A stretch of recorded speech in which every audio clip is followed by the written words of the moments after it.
Power up complete. We're back. I need to do a little promoting. Right there. Let's see. Promotions, promotions, and more promotions.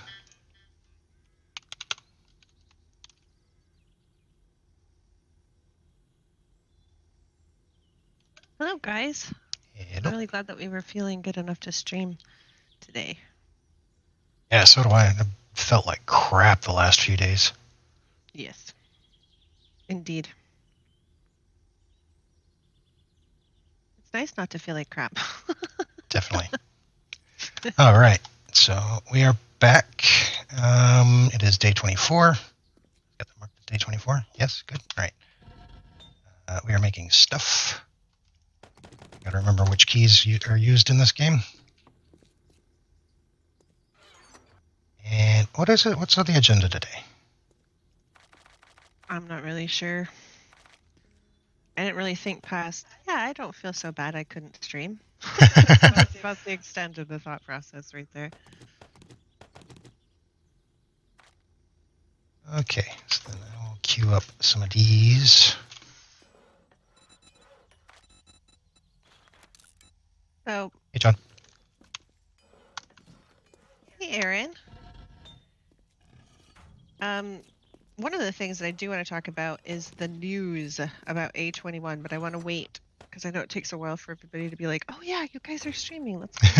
I want to wait until we get a few more people in so that they can hear the news. We've got It's some a news. few things to say.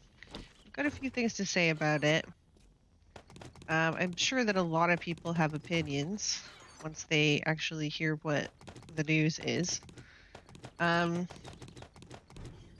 Personal news, we are feeling, hey Hida, we are feeling better. We felt absolutely rancid the last couple of days. Venom even took time off of work because he just felt like so garbage. But we are feeling better, so that's good news. And I'm the first person to pronounce your name right. Well, I had to look at it for a second. I'm like, that looks like Aaron to me. Okay. Don't be surprised and don't get used to it, guys. I pronounce names badly all the time, so. Yeah. Anyway, but today I even took a nap, which is not my usual, but I did take a nap.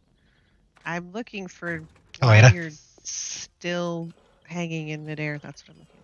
What? I took a nap today, and I woke up and I felt so much better. It was amazing. Yes, naps is good. I like naps.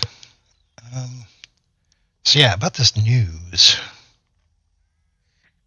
Okay, so the Fun Pimps released what some of their plans are for A21, and some of the plans are excellent. There's new POIs that are coming, which I always appreciate. It says clear hotel.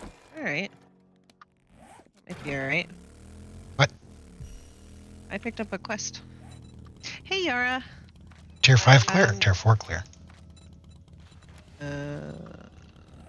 Tier 4. Hey, Black Asp. Hey, guys. Yes, and also I wanted to tell everybody who came to the Discord to wish us a speedy recovery. Thank you very much. I did appreciate that very much. Yes. But the news is for A21, they released some of their plans. Like I was saying, some of the plans are new POIs, which is amazing. And then they were going to, gosh, there was like a whole list of things that they've been working on, and they have plans for it. And a lot of it's really good, and it's real positive stuff. But the biggest news is what they're going to be doing with crafting. Yeah, the hot take right now. The hot take right now is that instead of right now, like obviously this is Darkness Falls, so it's a bit different, but you have to perk into certain abilities to be able to craft tiers of weapons. So you have to put into, I don't remember what it is in vanilla, but you have like a, what is it? Do you remember what it is in vanilla? For what? Like, if I wanted to put into shotguns, what would be the skill for that in vanilla? You'd go into... Is it boomstick? Yeah, I believe it's boomstick. this is different, obviously, because this is Darkness Falls. But in vanilla, let's say it's Boomstick. So you do this, and then you can craft higher and higher tier shotguns. But it also Just gives you more skill and usage with it too. Right, like it increases damage and all of this other stuff, right? It's all encapsulated into one perk. Well, they're not going to be doing that anymore. What they're going to be doing is that they're going to have what they call, what is it? Learning by looting. Yeah, learn by looting. Yeah, so you're going to find these magazines, and you have to collect these magazines to grant you like the next tier of quality in crafting of that particular item. So like you have to get shotgun magazines to craft a better shotgun. And I think it's like 3, 12, 20 something, and then 60 that you have to get. So like, and then they give you this place where you can track how many magazines that you've actually attained in a certain thing. So you're going to need one for shotguns, one for rifles, one for handguns. And I don't know if it's like specific handguns have specific ones. I don't think so, but a lot of people are not particularly happy about it. I don't know. It depends on how it feels. They're trying to build in some RNG protection. So like if you've perked into shotguns, like you decided that you wanted the shotgun skill, it gives you kind of a boost in finding these magazines out in the wild. So you'll be more likely to find shotgun magazines out in the world if you put points into the perk. The perk... Where are you going? To the... Oh, I think I'm tracking the wrong quest.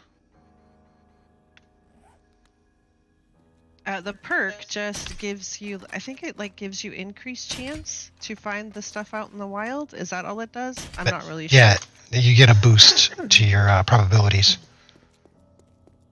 And then once you've got 100% in that skill, the probability that you'll find those magazines will go down again. What you're going to do with them once you reach 100% and you keep finding them, I don't know. They weren't talking about that part. Hello, Chaos. Hello, Jinxie. Hello, Little Red Bird. I look great in purple. Thank you. This is a color that's specific to Darkness Falls. It's called Jawudal Purple. It is one of my favorites. So I don't know. What do you guys think about this? It's over on the forums, on the 7 Days to Die actual like website forums. So if you want to read up a little bit about it, I'm assuming people are hotly debating it over there, like mad. I skimmed over the forums, and yeah, there was some hot takes. I know that Lainey did a video already. She put out a video about it today. Super fast. She does have some concerns, and I think rightfully so. I think anything that makes you rely too much on RNG to be able to progress kind of feels bad in the end. That's my personal take on it. Because they've done it before where you had to find books to be able to get different abilities and skills. Like if you wanted to make a mini bike way back in A16, you had to find mini bikes for dumb shits. Yep. Or you couldn't make it, period. So if you got really bad RNG and you just couldn't find it and you couldn't find it, well, you were just SOL. So building in some RNG protection, I mean, possibly sounds good. How's it going to feel to play? I don't know. So one of the things, I don't want to steal Lainey's thunder or anything from her video. I do want you to go watch it. It's pretty short. And it's pretty good take on everything. She explains it, I think, a little more in depth than I did because I think she had the information right there at hand. But one of the things that she said was possibly you could integrate it into like a set bonus, kind of like V Rising does. If you get certain gear, all of the pieces together will give you bonuses on top of that. So maybe instead of just better quality, maybe you could, with the perk, get better, like a set bonus or something like that. You'd have other bonuses on top of it. She was also talking about not being able to craft top tier gear and how that kind of stinks. And so if you could either make it harder, or you could have like that step bonus if you put perked into it so that you could craft better stuff. I've got a bad feeling about this. Maybe that would help. Yeah, and I fully agree with her that she makes a point that when you work really hard to get all the materials and skills up to go craft the top item you can craft, and then maybe before you even get to actually craft it, you loot something that's better, completely invalidating all those points and all those materials. Yeah. And that is super frustrating. And I agree with that. Snowbeard GNS made a video about this very topic already. Yep. And was that robot talking? Yes, it was. It's a little drone that Venom has following him around. Yep. And it does talk. A lot.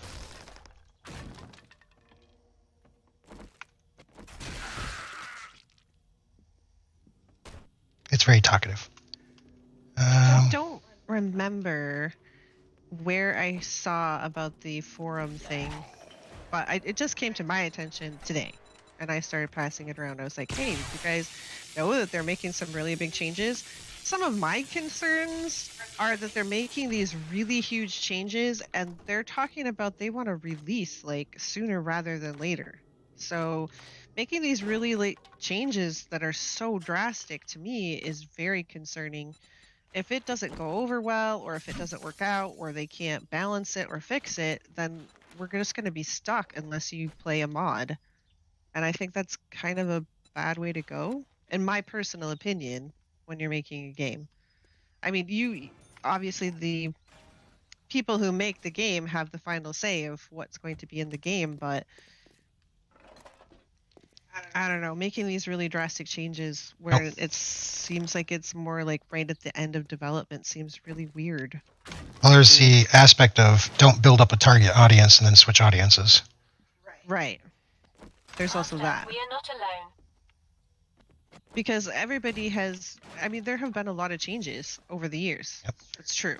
They've made some pretty drastic changes, but they've had a very long time to kind of figure out where they wanted to go with the game, build a direction, and have an audience that expects certain things about the direction of the game. And to kind of swap that out right at the end just seems really odd.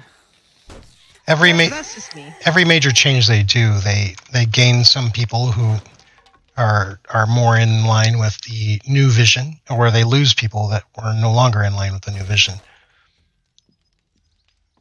Oh, there's a down. Is that your down? Did you make that? I didn't make that down.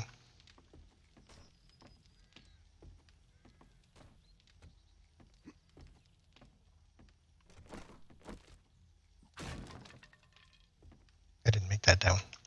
I've been very distracted in this POI. I'm sorry. I can tell.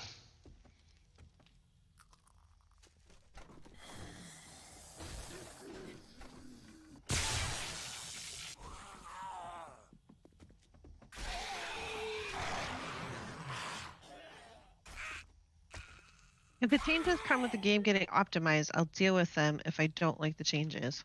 Well, it's probably going to come down to, well, I'll just mod it then. Yeah. Is what it kind of comes down to, which is sad, I think. But I mean, yeah. To be fair, that's kind of how it's come to anyway.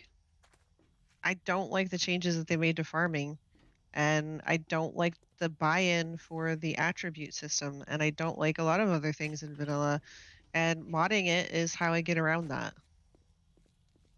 Yeah, pretty much. That pretty much sums it up. I don't like that there's really no end game, or that it just feels like you get to quote-unquote end game so quickly, and then what sets in? Yep. Always suffering the end, then what?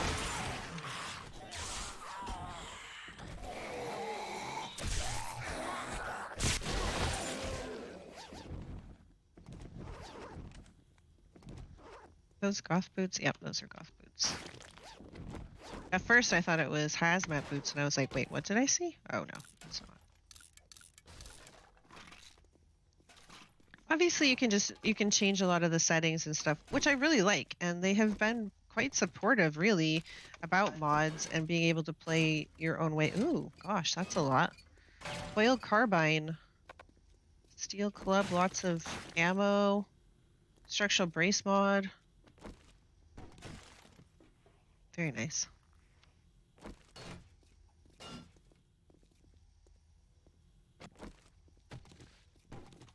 You're like, what? Electric hammer? And then you saw the runes. Yeah. The thing you want is an actual story. Yeah, an actual story would be nice. Yeah. Do you need bladed weapon notes, or are you capped out on blade skill? I'm capped out on blades. Okay. Incoming enemies. Prepare for conflict. Yeah, this is Eric's hammer. In this particular mod, there are legendary weapons, so That's one of them. This happens to be one of them, and it has a 75% chance to shock enemies during the day, and it is amazing. Hey, Grey Walker. I hear somebody snarling, and it's not clear yet.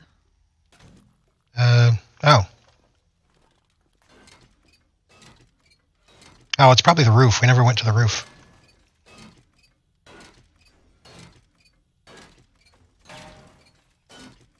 So I know that like one of the big changes that they made between A16 and A17 was that kind of like Darkness Falls, where you skill up by doing. So like if I mine a whole lot, I'm going to get mining skill.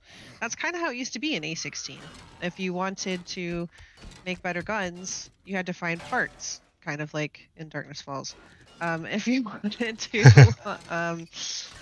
do a lot of things, actually. Not everything, obviously, is like A16 in this. The zombies still dig, and now you have demons and stuff as well to deal with. But a lot of people were really upset that they took out learn by doing. A lot of people really liked that, and they really liked the parts and stuff like that, having to collect up and being able to make better stuff the way that they wanted to. Like, even the vehicles, you could find good parts and put the parts together and make a better vehicle. Now you just make the default vehicle. There's only one quality or one grade of vehicle.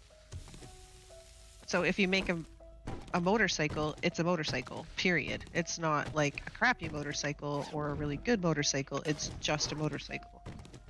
That's not the way it used to be. Right. And I think I've stated before, my problem is when you hit a point of now what, and I don't want to hit that too soon, but in any system where you craft it once and done, you're pretty much hitting that the moment you get the top tier item. That's another thing, is that you put all these points into crafting something, and then you craft it, and then you never have to use it again, and then it feels like wasted points. I think Lainey was hitting on that as well. Right.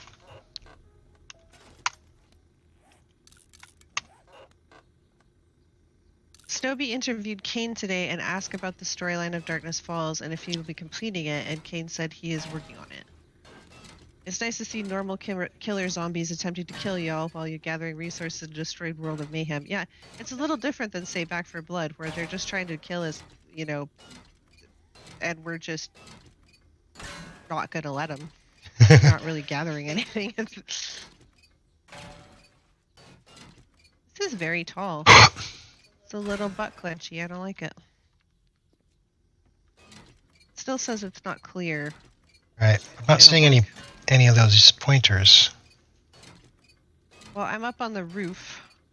Oh, there's a bird here. There's two more, I think, up here. Yeah, like my archery skill just increased because I used my crossbow.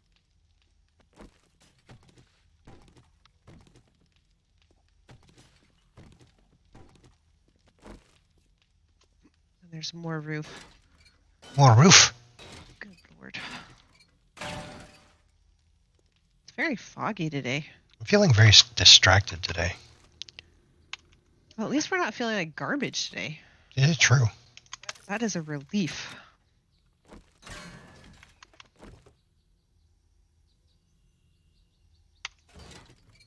We've been playing a lot of V Rising recently. And yeah, I'd like to do an episode on V Rising. I think we should do a series. It's pretty fun, guys. It's pretty fun. Having fun with it. I don't know if you guys have been watching Lainey play with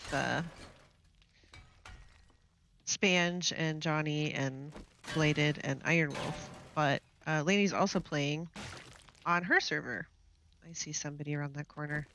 Is that a... No, it's... Oh, you. I see dots. I see dots. I'm terrible at blade skill.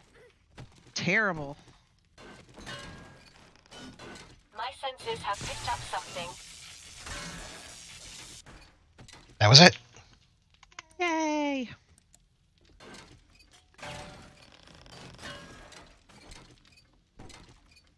I'll watch you. Oh, well, thank you, little bird. Little red bird. That's awesome. But yeah, you get to be a vampire, and you can end up getting horses, and you can name them, and you get servants. And you can name them. You can name them. You can also have a graveyard. You want to build up your castle. There's so many different things to build in the castle. It's kind of ludicrous. I mean, good ludicrous, but still. Yeah, they supply lots of decorations. It's we haven't made it to endgame yet. But we have learned a lot because we were absolute noobs. Nibs. And we restarted now that we know a lot more about what you're supposed to be doing. And oh my god, you guys, it went so much better. I did so much less complaining. You wouldn't even believe it. Read from the hotbar. I will do as you say. I was going to say, it didn't do anything. Oh, what was it? Scrap that. It was the bladed weapon notes. Oh wait, that had a die in it, I think. Scrap those. This has a die in it. That can get scrapped. How much is that worth? 164? Honestly, when it comes to the foam pimps, you would think that they would look at some of the more popular mods like Darkness Falls and Ravenhurst, try to, take inspiration from it. I think they almost seem like resistant. That's the way. That's what I was about to say. Is they kind of feels like they kind of go the opposite direction.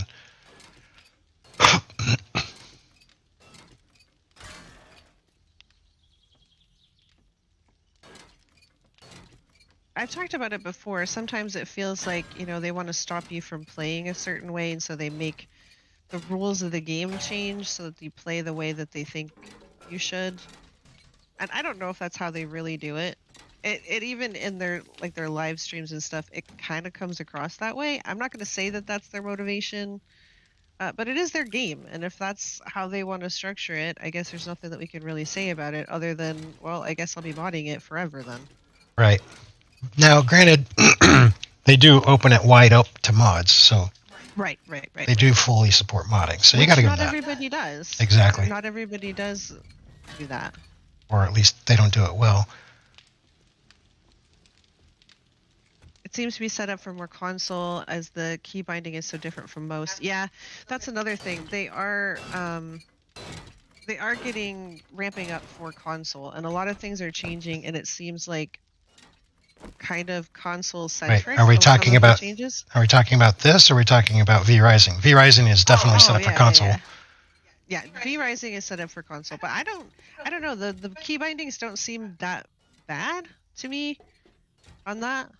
There are some games where I'm like, okay, this doesn't make any sense to me whatsoever. Getting used to the combat was tricky. But mostly because it's wherever your mouse points, and the camera gives you more,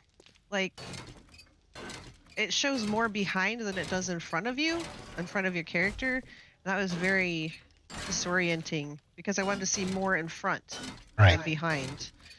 And so I kept trying to do that, and I was shifting my mouse, and then it would shift it away from where I wanted to aim during combat, and then I would be turned around backwards, and then I would die. And I'm learning not to do that. I'm learning to live with the perspective that they've given us. You walked away from a corpse on the roof, Meso, next to the stairs, on top of the stairs. Yes. I have not been paying strict attention in this POI. Everybody, I think, can see that I am quite distracted.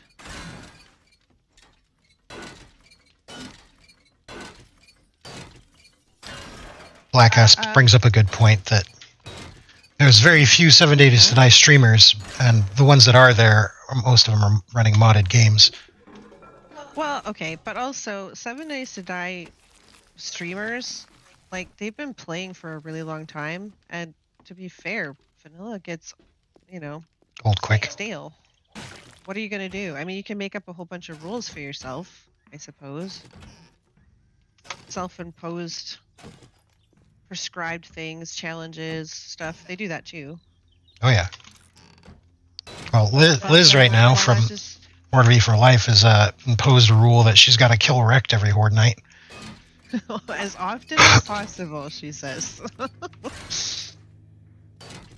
But she also has to balance that with actually finishing her quests and stuff, which is going to be tricky because they don't respawn right away, and I think they also bug out a lot if the trader dies. That's been our experience. If the trader dies. Yeah, but that's mostly in multiplayer. Is it? Yeah, most of that's multiplayer bugs. Well, still. She's playing single player, so she's not going to encounter near as many bugs as multiplayer does. I hope not. There's nothing wrong with modding 7 days, and I don't really have a problem with just saying, okay, well, I'll just play a modded version. It just seems sad to me. Right. That's all. Like, I know a lot of people mod Skyrim, for example, and some people wouldn't play vanilla Skyrim. They would only play modded Skyrim. I like to play the vanilla experience, and so there's not really anything I've modded into Skyrim. I think I had the Sky UI, which changed just the UI look so that it was more keyboard friendly instead of console friendly. Yep. But other than that, I think we tried capes once, and let me tell you, capes added a lot. Yeah, it was just to the ambiance.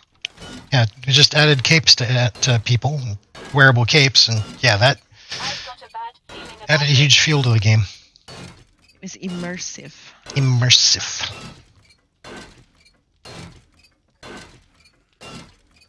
The fun pimps may be trying to copy the leveling system, but not wanting to just copy-paste. They tried to alter it. It may turn out well, it may not. Well, I remember when they tried a magazine experiment back in A17, and it was a flop. Garbage. It was garbage. A flop. And they took it out, and a lot of people don't even remember it. I'm sure that they went through a lot of those phases in development, and that's fine. Iterative development happens. It has to happen, or you won't innovate, and I get that. But my thought process is changing it so hugely late in the game, you might say. Late in the development cycle. It just seems crazy to me. They want to go gold. Their finished copy, I thought, in like a year or less than a year. I know that the pandemic slowed down things a lot, but I know that they were still trying to chug along. They have other projects that they want to get done. They want to move on to bigger and better things, which I don't blame them for. The wrench looks like something from Portal. It's true, it does. Master, we are not alone. It just seems like really huge changes right before you want to release. Just seems really weird and dangerous to their bottom line. Generic skill notes. Oh, I get a skill point. Yes, those are nice.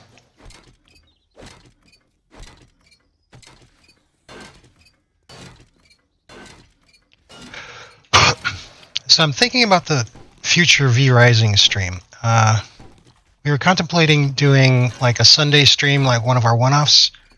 See how well that goes. If people really want to watch us play it, or if people say, nah, not my thing, we'll switch it off. But if it does take off, we might actually try to make that a series after we finish with this series.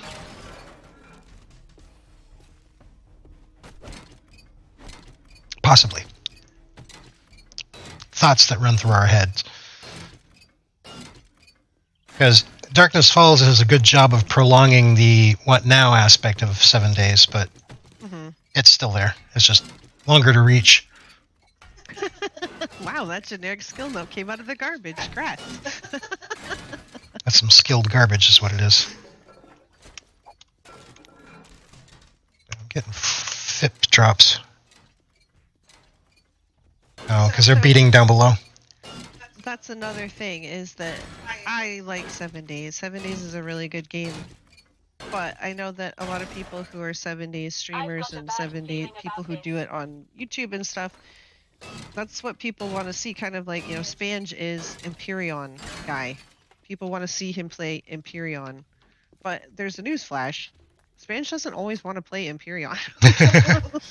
Exactly. We don't always want to play 7 Days to Die. I know that Lady wants to try out new games, and she's been trying it. If you're really concerned with analytics and growing your channel, which we're not desperately worried about, but if you want to, you can't really diversify all that much. Right. You have to go where the numbers point you. Yeah, and the numbers point to, this is why we came here, this is what we want. Stop doing that other crap, because it's Generally. So that's not really our focus. We're not caring so much about analytics. I love the conversation and the chat and the people coming to enjoy us and have a good time. That's what I love. And so if people stop showing up, I think I would be kind of sad. But not for an analytics reason, just because I enjoy the streams kind of reason. Exactly. So when we say, hey, what do you guys want to see? What do you do you want to see us do this? Do you want to see us do that?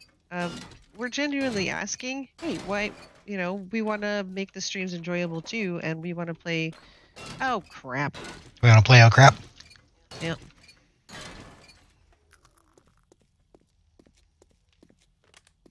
Anyway, we want to play stuff that we enjoy, but we want to play stuff that you guys want to see too. YouTube is very niche focused. It can be. Yes. My senses have It's very much more. I would say it's more of a you've established yourself here. Don't move. Is kind of how their promotion works. But I know that, like, even having the people who've subbed to you hear about a new video, like being alerted to it, can be a thing if you do a video that's out of range, so to speak, of your norm, or just in general. So my take is mostly that I like playing the video games and I like kind of sharing the experience. And for those that enjoy watching that, yeah, come and join. Getting really full. Is more my take on it. So a lot of people that get into the niche stuff is because they care about analytics and they care about, like, super growing their channel, and they want to get really big and they want to have lots of numbers. Right. I'm not particularly caring about that. I want to know what you guys would like to see, though. I'm not going to promise to do all of the things that you want to see. We do listen. But we are listening.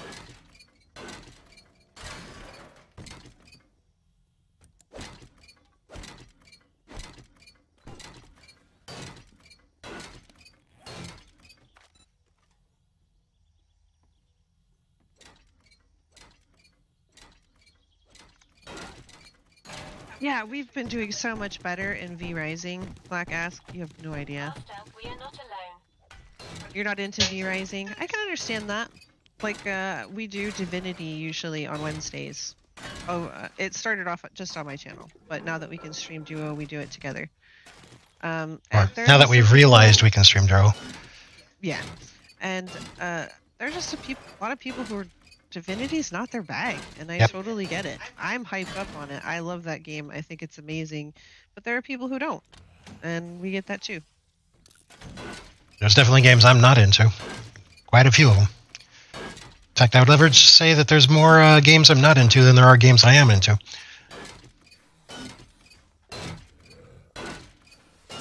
Oh, Oh, also, speaking of games that you may or may not be into, I think somebody was asking me, it was on like our last Back for Blood stream.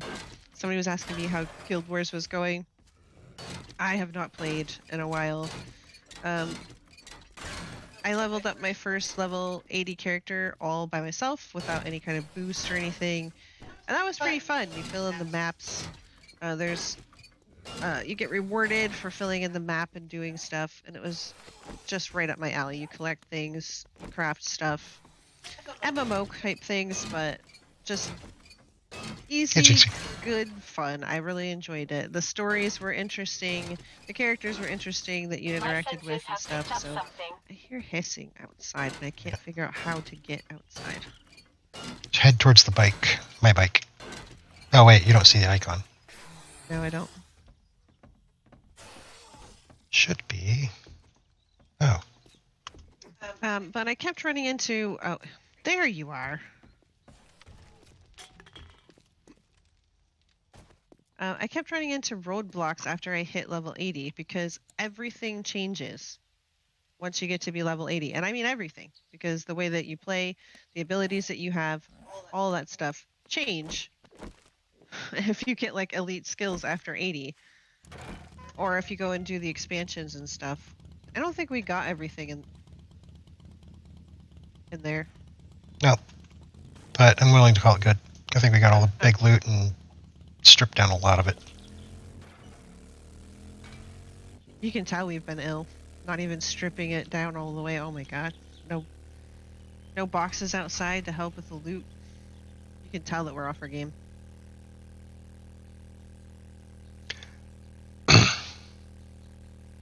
Well, I've also got other things I wanted to do. But I'm here to see you guys. Oh, that's sweet, Jinxie. I believe it was you. Yes, I think I couldn't remember if it was. We just had a wandering horde spawn in. Uh-oh. I was willing to lean on the side of it being you, Little Redbird. I thought it was, but then I was like, wait, was it? I can't remember now.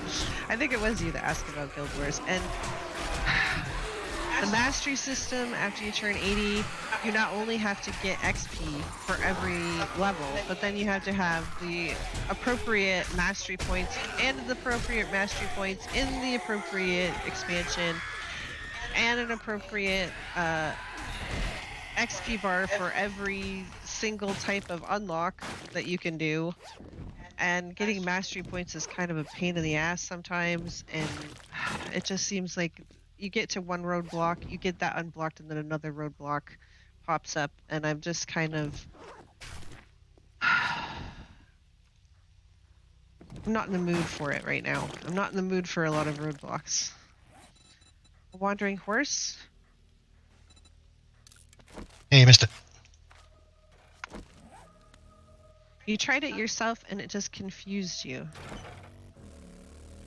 Which? V-Rising or Divinity? I'm not into Total War and that type of game. I like city and civilization building strategy games. Those can be fun. Divinity and V-Rising aren't Total War kind of games. Oh no, definitely not. They're not really city or civilization building strategy games either. Although, I would suggest perhaps Tropico series of games. I played those for years and years and years. And I enjoyed them very much. They are quite funny.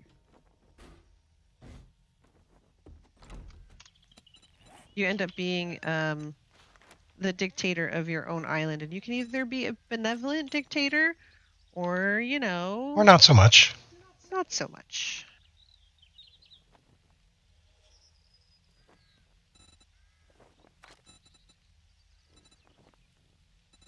I stop and play games a lot, but the one I always go back to is 7 Days. Yeah, 7 Days really does bring you back. I do get tired of it sometimes, and I'm like, no, I don't want to do that. Mods help. Mods help with wanting to play for longer. For me, personally. I don't know if that's for everybody, but they do help me on that front. But I always do like to come back eventually to 7 Days. It's a fun game, and I really do enjoy it. Oh, definitely.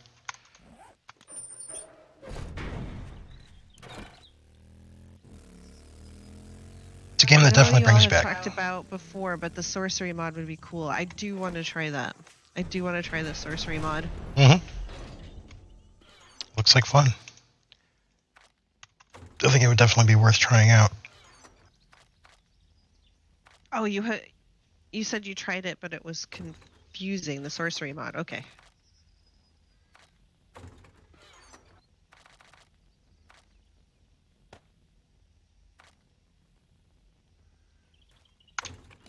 What am I doing? I was putting stuff away. That's what I was doing. I will say that so far they have done the putting away and sorting in V-Rising properly, in my estimation. Because they have one of these like shovel-like things into box type buttons. And they're actually using it.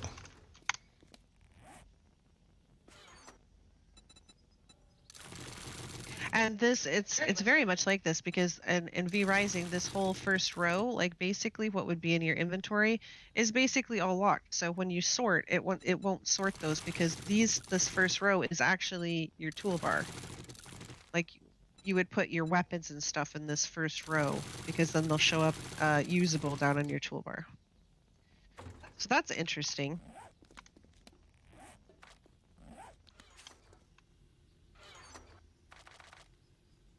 Also in Darkness Falls, for those who are unaware, ammo can be opened, which is nice.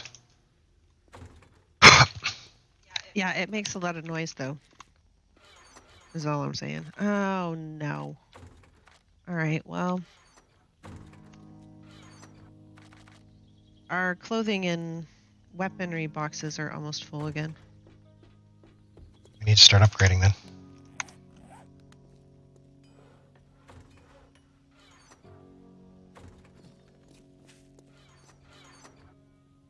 Okay, yeah, I could spend a little bit of time upgrading. 71 there. One thing that's nice about 7 Days to Die is it's a lot chiller than a lot of the other games that we play. Oh yeah, things like Back for Blood can get really intense once you start lifting the difficulties up. What? Oh, I hit the wrong button.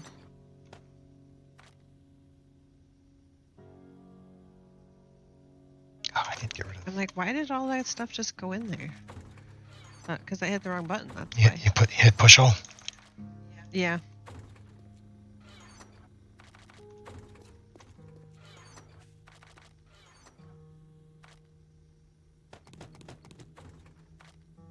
I think it's funny, Lainey was talking today about how she kind of hopes that they put in that you can craft directly from the boxes, but she says that not being able to do that is kind of forcing her to be organized and separate everything out and figure out where everything goes. I think it's kind of amusing.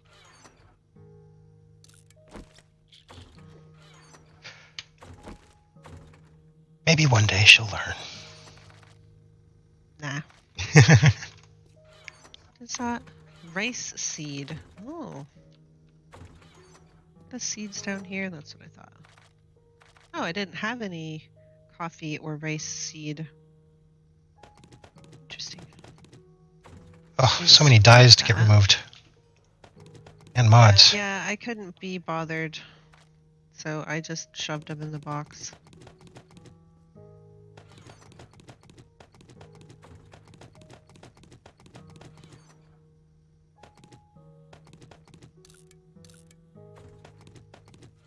Wait, no, I think it goes in... Nope. There it is. It goes in there. So we do have a coil carbine. Oh, we had a few of them.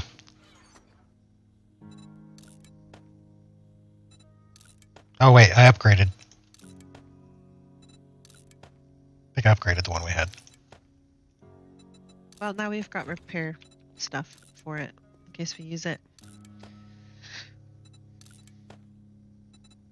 Yeah, you can also open the wrong ammo by mistake, eh, Venom? Says Dinky. I don't know what you're talking about. A natural disaster, not my fault.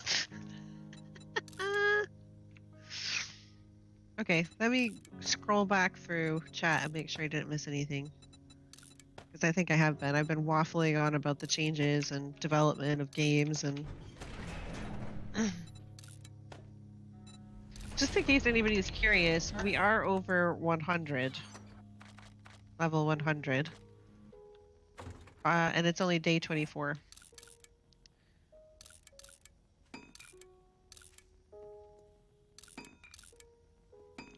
I don't remember A19 Darkness Falls leveling this quickly.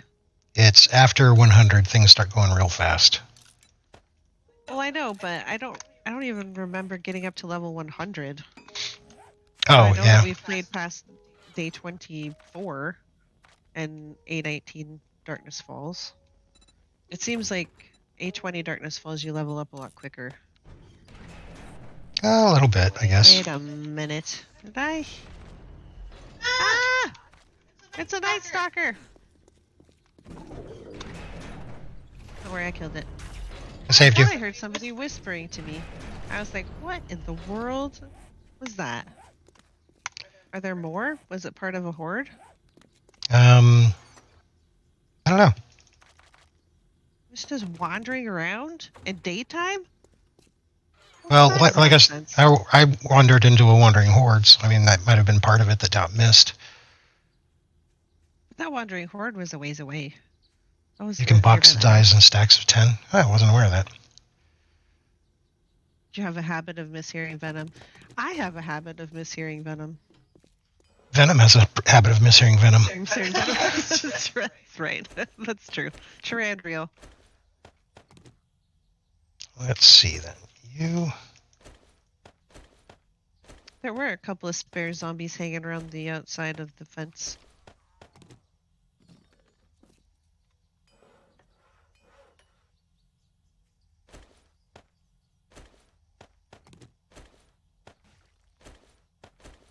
So I know that a couple of people were talking about, was it Black Asp? It could have been Black Asp. Somebody was telling me that they do farming differently than I do in Darkness Falls because they use the hoeing method. Now, I use a hoe to collect the produce, but I use farm plots because they've changed the way the farming works because I think it's due to the changes in vanilla of how farming works. There was some change that they couldn't make it work the way that it had last time in Darkness Falls. So you have to hoe in one direction. And then you have to like skip a row and then hoe in one direction and then skip a row and then hoe in one direction. And then if you want to put down like rain barrels or irrigation, usually people make like trenches in between, but then you get like these weird like triangular piles in between like rows of water. You could probably do it a little differently. And I know that there is a video up on our Discord about how to do it like efficiently and nicely. I have not had a chance to watch because it was like right after Monday's stream, the Chaos Crew stream. Venom was starting to feel like garbage, and I woke up the next day feeling like garbage. So I haven't had a chance to watch it yet because we've been busy feeling like garbage for the last couple of days. Yeah, pretty much. But I do know it's there. I just haven't gotten a chance to see it. But also, farming for 2 people is way different than farming for, say, 6 or 7 people. So we have, I don't know if you guys really got a chance to look, but I have not harvested our garden in days because I just have so much stuff that we would run out of room. I wouldn't have any place to put it. And then we have this much food and drink. And that's with keeping some on us, like at all times. And that's just for like 2 people. Right. So the way that I cook and the way that I harvest and the way that I farm and all of that stuff, it is way too much for like 2 people. But especially in the beginning, for like 6 or 7 people, it's crazy nuts. Crazy nuts. And I mean, you can see, I don't even have that big of a garden. I have like a few rows. There's just frames out there. where we were planning to expand the garden because we figured we were going to need even more. But then we found out. But then I about the found hoe out. trick. I think it was Rad who told us about the iron hoe that you could use to harvest everything, including trees, by the way. Yeah, and I will look at the video, Black Asp, and I appreciate the information. I just have felt too much garbage to really do too much of anything. I did plant trees on the Chaos Crew, but... And I know that this comes up all the time. It says in the description that trees do not require water. But since A20 Darkness Falls has come out, for some reason... That does have an effect. If it's not nearby water, or there aren't like water barrels nearby of some description or some kind of water, they just don't really seem to grow. Or if they do, it's very, very slowly. So just, if you've ever tried this mod, just be aware that you probably should put them fairly close to some kind of water source. I think I've mentioned it before, because we had that problem in one of our previous playthroughs with the Chaos Crew. The trees just weren't producing. And then Bladed said, well, you should put down some rain barrels, because that fixed it. And then we did, and lo and behold, Definitely seemed to work better, if nothing else. But especially because I have like my mining and all of that all the way up. And I've got my living off the land all the way up and all of that for harvesting. And then I think it goes off mining skill, but I'm not 100% sure because my tool usage is pretty high. If you just whack on the trees with the hoe, you also get increased yield from the trees. That was a tip from somebody. I can't remember who it was. It might have been Black Asp again. He has a lot of good information, by the way.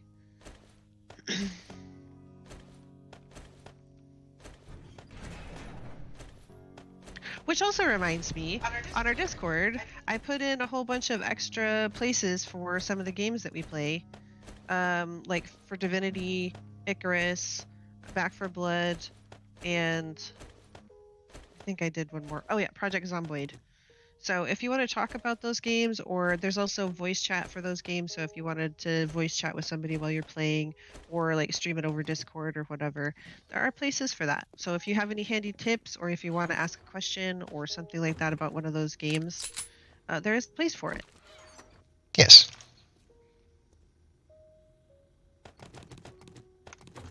Yeah, forever. Like seriously. It does because I've planted those trees, I think, very near the beginning of the new start on the Chaos Crew, and it's like day 10 or 11, and they're only to the shrub look state, and they haven't grown like really past that. Yeah, first growth just seems insanely long.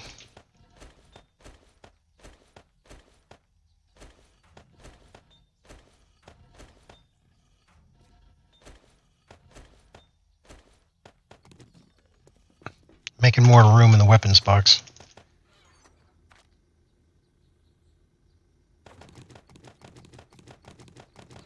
You have a stun baton?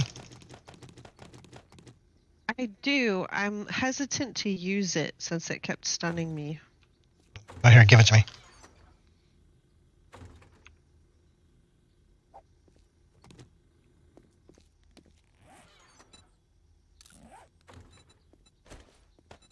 And since I got Thor's hammer, I really don't want to use anything else, to be honest. Oh, sorry, a plasma baton. Oh no, I don't have a plasma baton. I would like one. Which Back for Blood would be good to get, the cheap or the other ones? What? What? Oh, I bet there's different bundles. I would go all in, personally. If you can afford it. It depends on how much you think you're going to play it. That is a big factor, yes. Because if you think you're just going to dabble in it and maybe play a little bit, I would go for the cheaper one. If you There you really go. think you're going to get into it and you're going to play it a lot, I would maybe invest a little bit more because you'll get a little nicer stuff. Ooh. El Schmance. Look at that. Wow, wow, wow, wow. So let me go actually, hold on a second. Let me go look at Steam and see what the packages are, and then I would tell you what I think is worth it. The annual pass, I got the annual pass. Because I don't think I got the deluxe or the ultimate. Oh wait, I might have gotten the deluxe because I think I got like the skins, the Fort Hope skins or whatever. No, I couldn't have gotten it because I didn't have the annual pass until just recently. I was like, there's the downloadable content and I don't have it. So I just bought the annual pass. Right. It doesn't really say what they are, does it? Well, that's garbage. Like sometimes they'll put in like, oh, you can get the soundtrack and all this other stuff, and I'm like, okay. Deluxe edition. Now that's Okay. worth it for Doom. So with the deluxe edition, you get the base game and then you get the annual pass, which has 3 upcoming downloadable content drops with new story, playable characters, special mutated written, and more. And so far, the downloadable content that they've put out, this first one, is actually really good. Yes. So I went in on the annual pass because I was like, yeah, that sounds like a good deal. The Ultimate Edition says it comes with the base game, the annual pass, 4 character battle hardened skin packs, so it's cosmetics, and a digital in-game items, a rare banner, an emblem, and a spray and a title. So it's just like extra stuff. That doesn't sound like, how much more was the Ultimate? It's like 99 bucks. I don't know if I would pay that for it. I would get it on sale. I was gonna say I might tell you to wait for a sale unless you really want to play it. Unless you're like super like you're like, yes, I must play this game. Then maybe. But either wait for a sale or figure out what your investment mood is. If you're only gonna play it a little bit, I would definitely wait for a sale. Yes.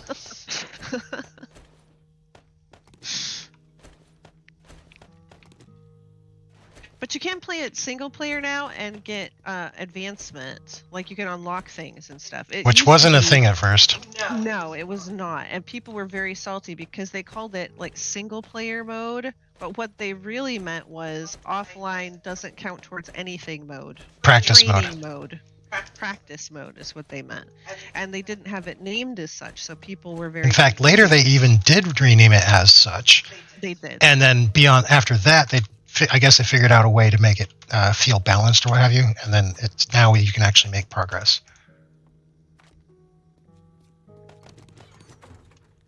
People were ultra salty about that. Just a bit.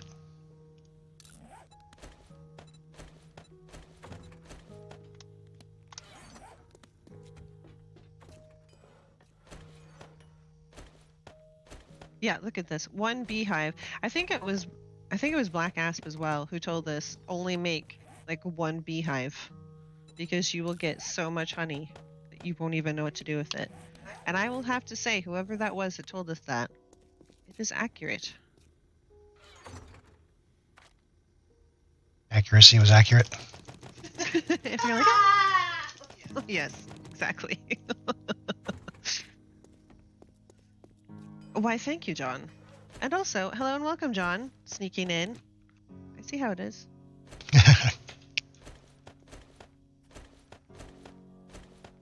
Mindless I can always get upgrading. a cheap one, and if I want to play it more, then I can do it later. Yes, exactly. I don't think you can upgrade to the ultimate, but you can at least get like the annual pass, or you can buy the DLCs individually or whatever. I think so.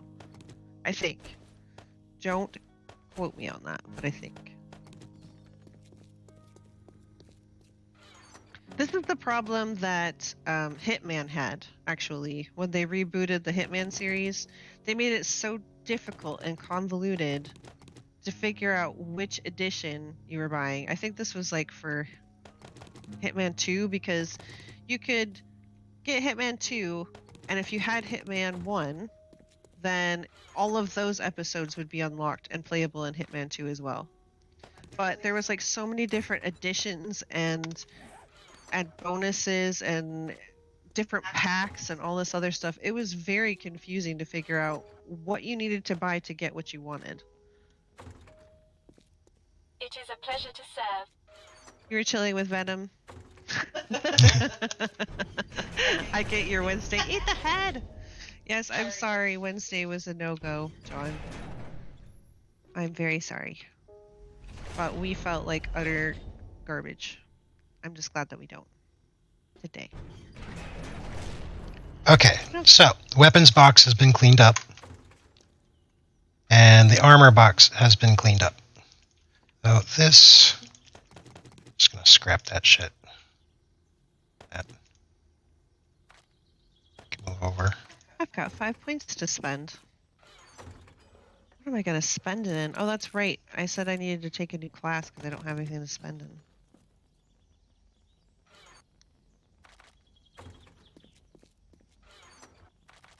You do miss the time when you bought a game and that's all you needed? I know, right? Those were the days. Those were the days. We're so old. But I remember back in a time when you couldn't buy a game anyway. You had to go to the arcade, so. Yep.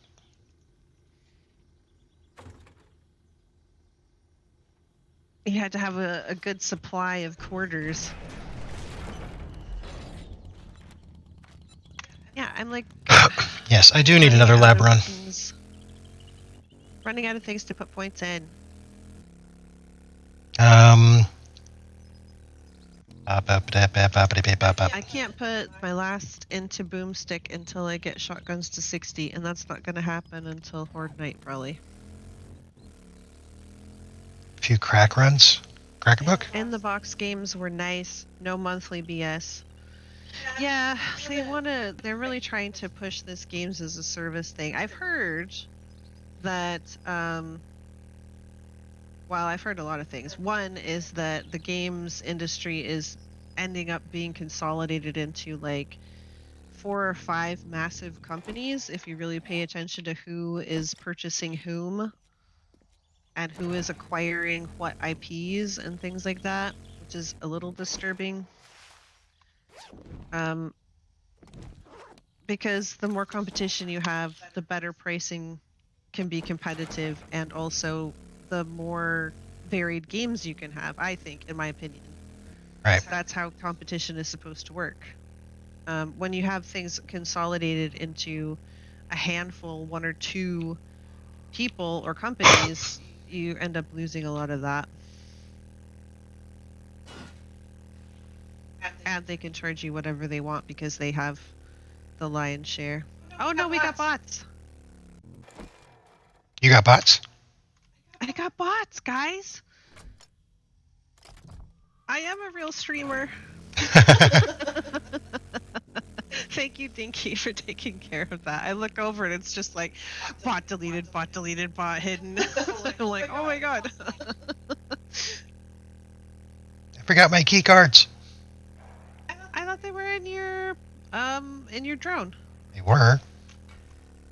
Before. Also, they're trying to figure out what the best monetization model is for games, because what they'd really like to do is squeeze you for everything that they possibly can. Oh yeah. Like season, what is it? It's not season passes. It's what do they call it? It's like where they have like a. It is kind of like a season pass. It's like the thing where you. Like with Dead by Daylight, they would have the thing where you could unlock it if you like ground like 7,000 hours a day, or if you bought Oryx cells, their premium currency from their shop, you could unlock the track right away, and then you wouldn't really have to worry about missing out. Well, no, some of that was complete bullshit. It was purchase or nothing.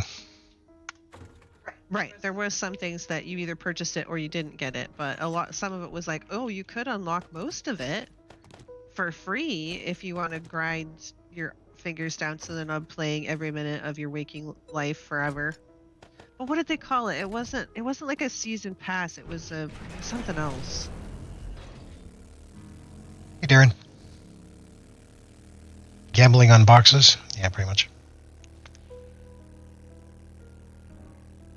It's a gaming model. I don't remember. I know what you're referring to. It's when, okay, you could possibly, or sometimes not possibly, get this in game.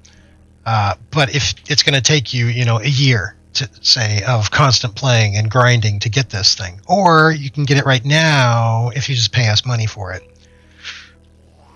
Right. Some exaggeration there. Some. And a lot of them are, like, even Guild Wars, I think, is guilty of this. You can get convenient stuff. So, like, extra slots for your bank, or extra inventory slots that you can open up and put bags in for your character's inventory, or mining tools that will never break, or, all this other stuff. You can buy that stuff with real money in their gem shop, but most of it is cosmetics. Now, I will say one thing for Guild Wars: their cosmetics are on point. Like, I haven't seen a cosmetic that they had in their store where I was like, oh my god, that's ugly. Why would you want to own that? Why would you spend money on that? Why would you do? All of the cosmetics are, like, genuinely pretty good. There's been a couple that have actually tempted me. I was like, wow, that's awesome. And then I'm like, but I don't want to spend any more money on this. No, thank you. Now, I actually, when it comes to like cosmetic items that are purely cosmetic or stuff like that, or little collectible things, I'm all for making a market for that. I think that there's nothing wrong with it.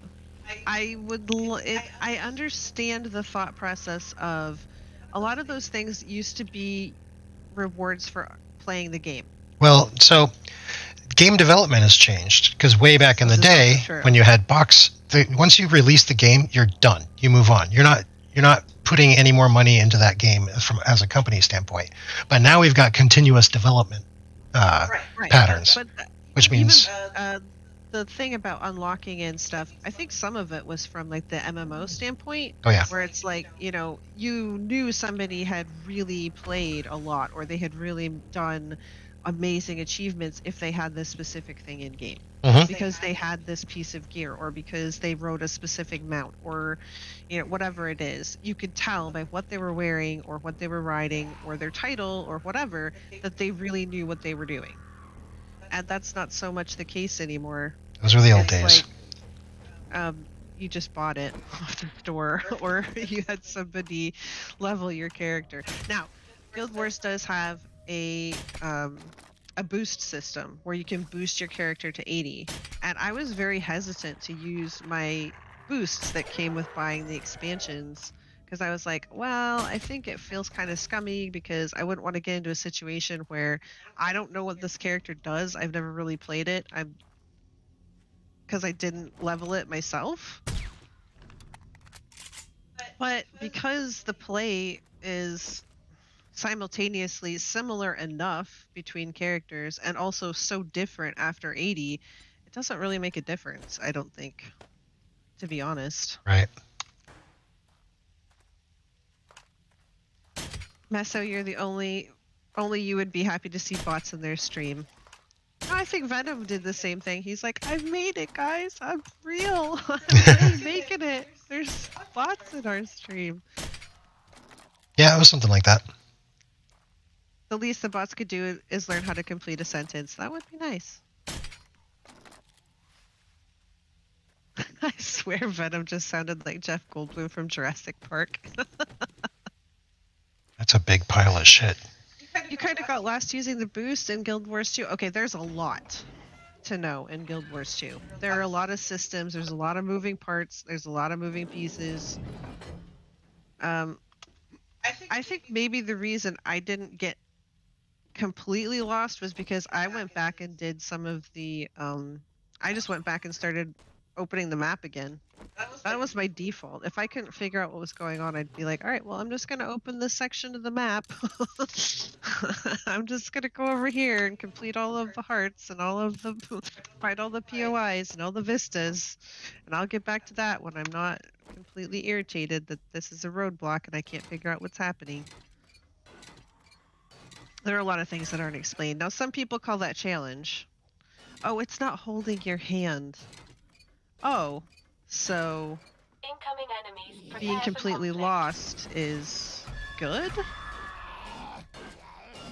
I do like sometimes when you have to figure things out yourself. Like there are puzzle games where like you actually have to figure out the puzzle. Like it's genuinely puzzling and you have to put the pieces together and you feel so good after you've put them together that it feels like an accomplishment. And I don't have anything wrong with that. But there's also being so tricky and obfuscated that it's just frustrating and nonsense because I want to relax with the game that just makes me kind of want to scream. Or just too obtuse. Yeah. Am I the only one that feels a little awkward when you just started a new MMO and then a random level 60 player just gives you super gear out of nowhere? No, you're not the only one. No, there You are have those to that like just seem to expect it. I'm new and you need to give me stuff. No. Yeah, that was one of the things.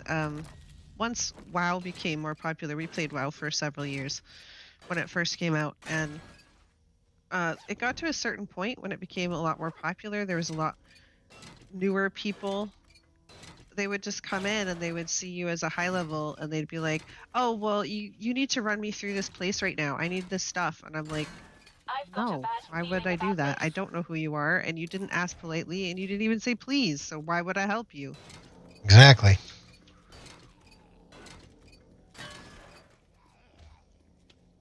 They had subscription on the MMORPGs, and they went paying for areas to open up. Yeah, they decided that the free-to-play model was going to be, that free-to-play but pay-to-win model was going to be more beneficial to them. But I keep seeing it just destroy MMOs, or at least it destroys the community and the value of the game. So there's an argument like for V Rising, people are a little bit salty that they already have DLC out and it's an early access game. And I can understand on the one hand why people are saying, well, it's an early access, but you want me to pay extra money for DLC? You haven't even finished the game. First of all, V Rising is actually quite a polished game already. I haven't really had a whole lot of problems with it, and they're only planning to add to it. And there's already a lot going on, like a lot of It stuff does in the game. feel, I will say, it does feel very complete for an EA game. Very complete, very polished. But also, even if it's not, even if it truly is like early access, like early stages, right? The developers need funding. They need to be able to pay their employees so that they can make this game. And one of the ways of doing that is selling copies of the game and making it early Master, access. we are Yes, not but alone. sometimes that's not quite enough. Making a game is a very expensive endeavor. So, I mean, I wouldn't want to see every early access come out with DLC. No, I don't think that that's a good precedent. However, I do understand like supporter and founder packs Oh yeah, definitely. that people come out with that are basically DLCs, and they're a lot of times cosmetic. And that's basically what the DLC for like V Rising is. It's a supporter pack. Support us in the development of this game. Purchase this extra stuff, these cosmetics. They're fun for you and they help us fund the game. So like the funding of games has become very different than it used to be in the day. You want to bring out like sequels or DLC for your game and try to string it along as much as possible because then you're still paying your employees for something that's probably going to make money. Like not every new thing is going to make money, but hey Darren, sorry, I'm ranting about DLCs and monetization of games at the moment. And it all really started with the fun pimps and what they're doing with A21. It's gotten me thinking about it. I listen to this stuff all the time, by the way. I listen to like game news and what's happening in the industry and all kinds of stuff. It's actually really interesting to me, anyway, obviously, or I wouldn't be waffling on about it. But it's a lot more complicated than people think. Like, if there's a bug in a game, a lot of people think, oh, well, that would take me 2 minutes to fix it. But knowing, say, Venom, for example, who doesn't work on games, but he does work with code every day, all day long, something that seems like an easy fix could have a very complicated root of how it got there in the first place, or why it's happening, or how to make it stop. So one little tiny thing that seems super insignificant could be weeks and weeks, if not months and months of work to try and track it down and then try and fix it. So yeah, I think people just kind of assume, oh, well, you just sit there and make games all day. How hard can that be? It's really hard. And that's just the code part. That's not talking about the characters, the models, the voice acting, or everything else, the music, the art direction, everything else that goes into a game as well. Then there's the writing. And I mean, I could go on and on for ages. But yeah, there's a lot of, you have to be able to monetize your game and you have to be able to make money. But then there's also, well, who is getting the money and how much money, how much of a cut are they getting, and are they being compensated fairly, and do they have a lot of crunch, and are they being treated fairly, and all this other stuff. It's a complicated mess, guys.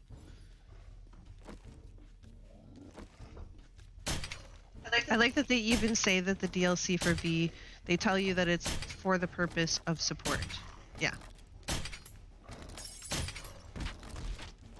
Yeah, it's hard to fault a company, especially when they're upfront.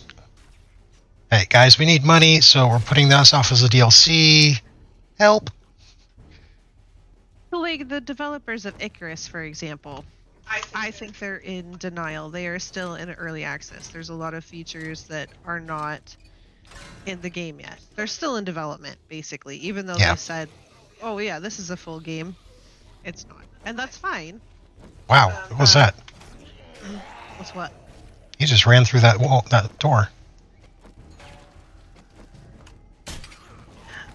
But what they are honest and upfront about is that, like, every week they post about the state of the game, what they're adding, what they've changed, and you can see that they're working really, really hard on it, and they're trying to really do well with this game. So I can respect that for sure. Which makes me feel like it was a corporate decision to release prematurely, and the developers are really trying hard to compensate for that. That's what it feels like. Here from the Venom channel because the view is better. I'm just randomly going around killing zombies and ranting about the games industry. Oops.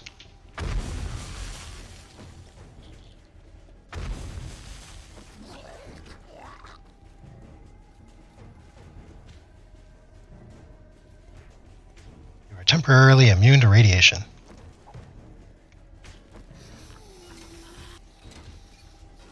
Now see, this makes me think of V Rising and building my castle. And I'm like, oh man, I need to go kill the next boss because I need the next bench. I have so much to do. And look at the garden and like the little mausoleums and stuff. Oh, so much work to do. So much work to do. He just dodged me.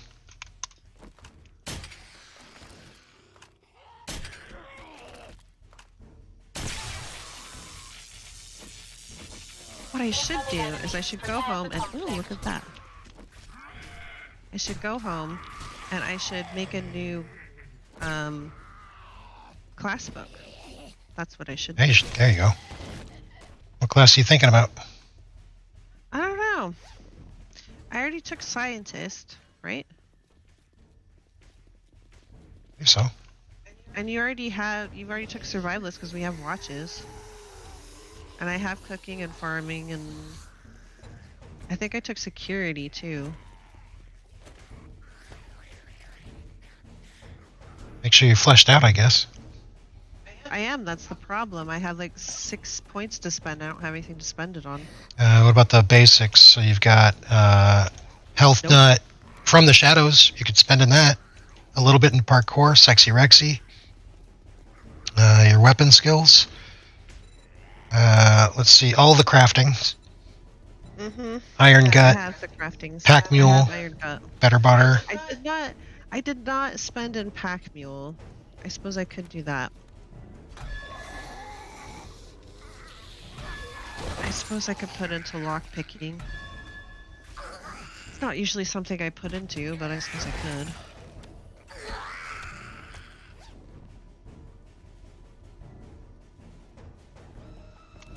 What do I need? Oh, I need another point. That's what I need. Master, we are not Gotcha. alone. Okay, my points are Your spent. points. My points. My points are pent. V Rising is addictive. Yeah, it is a little. A bit. A smidgen. A smidge, a smudge, a smooge, a smudge. Ooh, dinner is here. I'm done. I like food. I'm just wandering around. I don't really have a goal except for killing zombies with my hammer.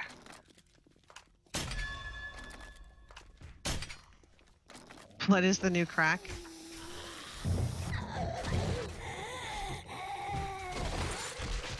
Come on, power armor. That is not power armor.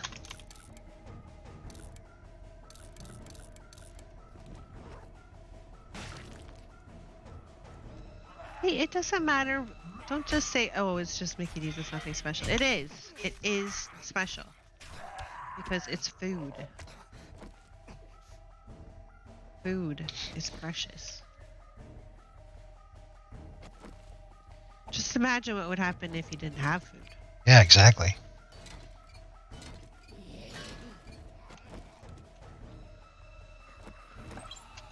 We just can't seem to really get ahead on About this. on the green What? key cards. Oh, they used to drop like mad. Like you'd end up with bucket loads of them. Yeah, now there's a distinct limitation. Like we're swimming in blue key cards, but it's like I can only just maintain with green ones.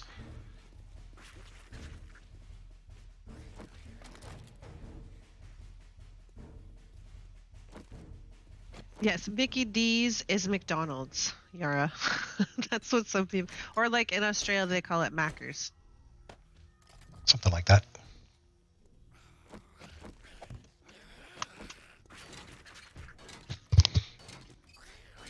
B reminds you of Baldur's Gate a bit, and your wife, and you love that game. Oh my god, don't get me started on Baldur's Gate. I've never really played like the original games, but the third one that's coming out from Larian, they're the same people who do Divinity, and I am so excited. You guys, Yes. you have no idea how excited I am. It is like combining two things that I absolutely love and adore: D&D and Divinity, and it is like the best ever. And also, the ladies can have beards. So, amazing. Doesn't mean that my lady will have a beard, just the fact that I can have one is amazing.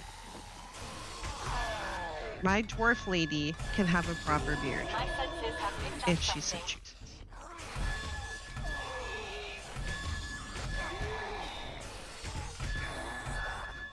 What about D&D? Yeah, Baldur's Gate is D&D stuff. Yep. It is based off of the D&D. 5th edition rules. Well, the Baldur's Gate 3 is. Yes. Yes. But Baldur's Gate itself is in Faerun, I think, right? The Sword Coast and all of that. It's one of the long-standing D&D's kind of like the multiverse, right? So you've got like Eberron and Faerun and all these different places, but they're not like on the same planet. They're like completely different iterations of a planet or the world. So I believe it's like Baldur's Gate is like from the same type of thing as like Neverwinter and stuff like that. Most people have heard of Neverwinter because they've made games and they've made I think did they make a show? No, I don't think they did. But they've made a lot of games about Neverwinter. Oh, that's hurting. That's hurting. What's hurting? Do you need help? Frickin' behemoth. 2 behemoths had me cornered. Gross.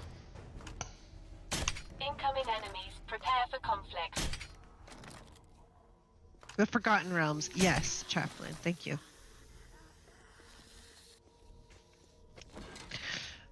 Kind of new to D&D, only on my second campaign. The best thing, okay, about D&D is that it doesn't have to happen in Faerun. It doesn't have to happen in the Forgotten Realms. It doesn't have to be anything. You could have your own universe.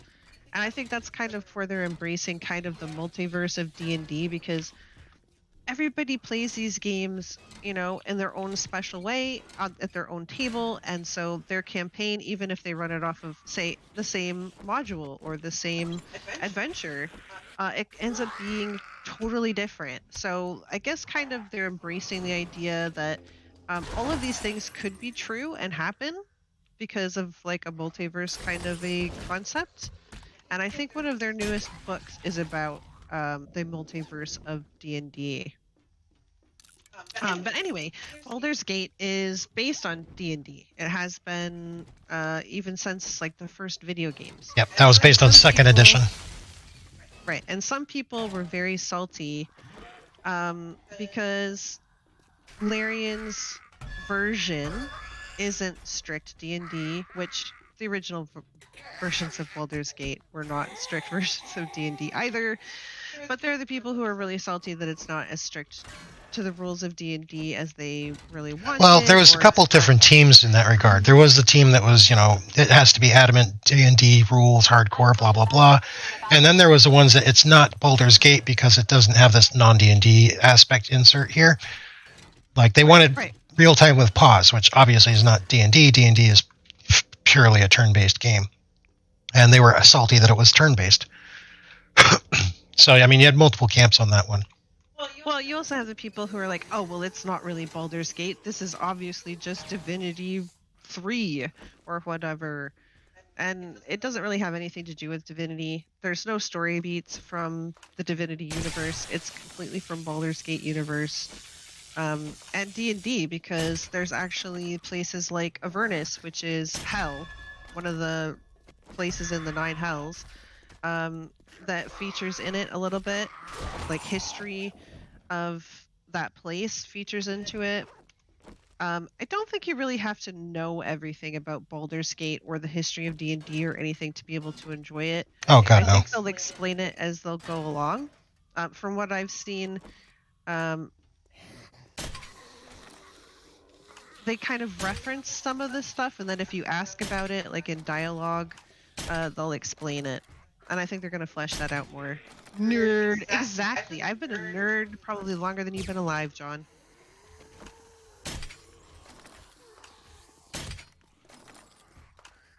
I should know that place because we went through it once. Incoming enemies. Prepare for conflict. I think it's kind of D&D because it's compatible with D&D 5th edition. They're working with Wizards of the Coast. Larian was working directly with the Wizards of the Coast, who own Dungeons & Dragons. And so they got picked to make Baldur's Gate 3 by the Wizard of the Coast. It's not called D&D. No, it's not called Dungeons & Dragons. What's that called? I'm assuming Baldur's Gate? Baldur's Gate is a place. So it's Baldur's Gate itself is a region in Forgotten Realms. Redbird says, the DM let me be a barbarian gnome and I carry them all. That's amazing.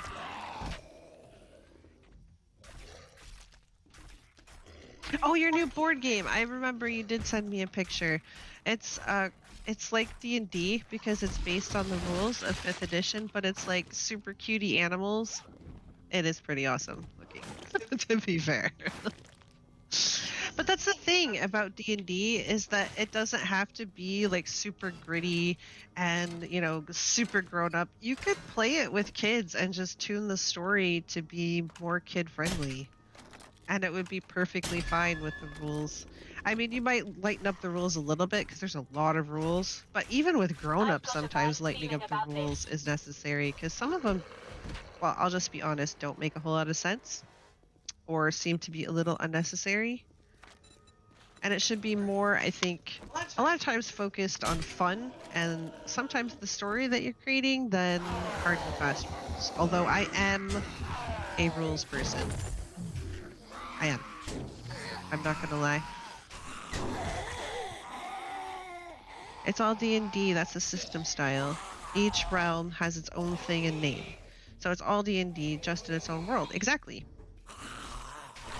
Basically, each of these worlds was somebody's campaign, and they developed a whole world around something.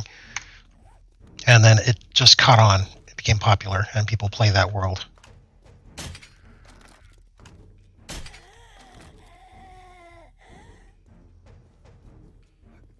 It has cats and dogs instead of orcs, elves, and humans, and so on.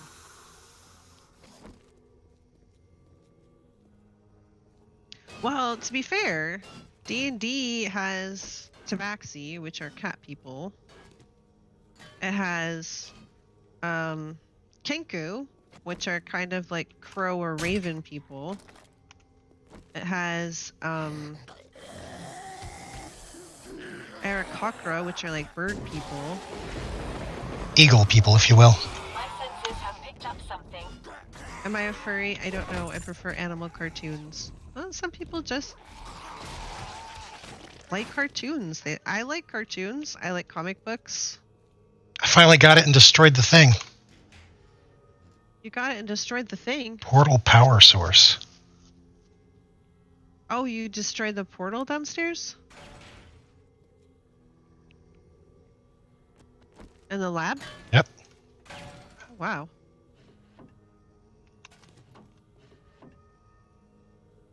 There's also like hippopotamus people. I don't remember what they're called, but I have seen them.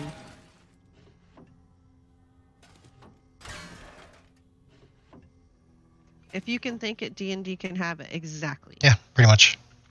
That sums it up. I think that's basically the best part about it. Black Asp, as far as I know, it's just that RNG has been screwing me, is what it is with the green cards. Lizard folk? That's true. And then there's gnolls, which are kind of like hyena people, I guess. Although I do have a lore book about where the gnolls came from, and it's kind of gross. Yes.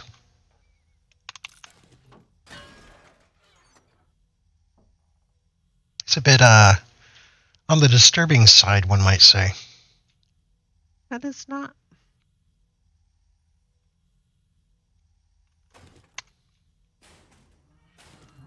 Okay, Rock, you dumb.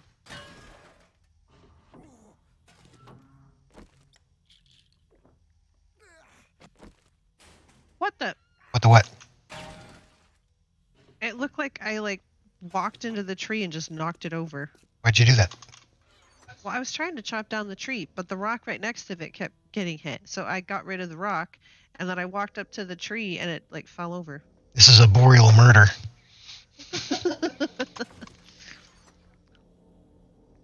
A boricide?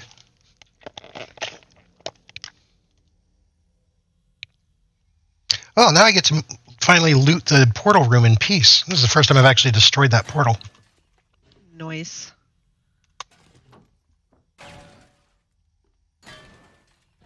It's GNOLS. Knowles. You can if you want, Yara. I don't think it's not like naughty bad. What's that? It's more of like undead, cannibalistic kind of gross. And yes, GNOLLS. Thank you. Oh, thank. Oh, thank you.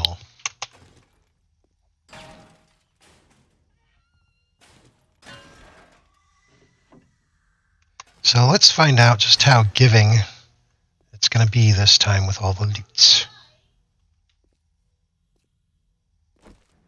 But then reading up on the war between the demons and the devils was interesting. Disturbing, for sure. Oh, yeah. Interesting. Always so much going on. Oh, shit. I haven't fully cleared this place yet. Whoops. Oh, wow. Okay, he's gone.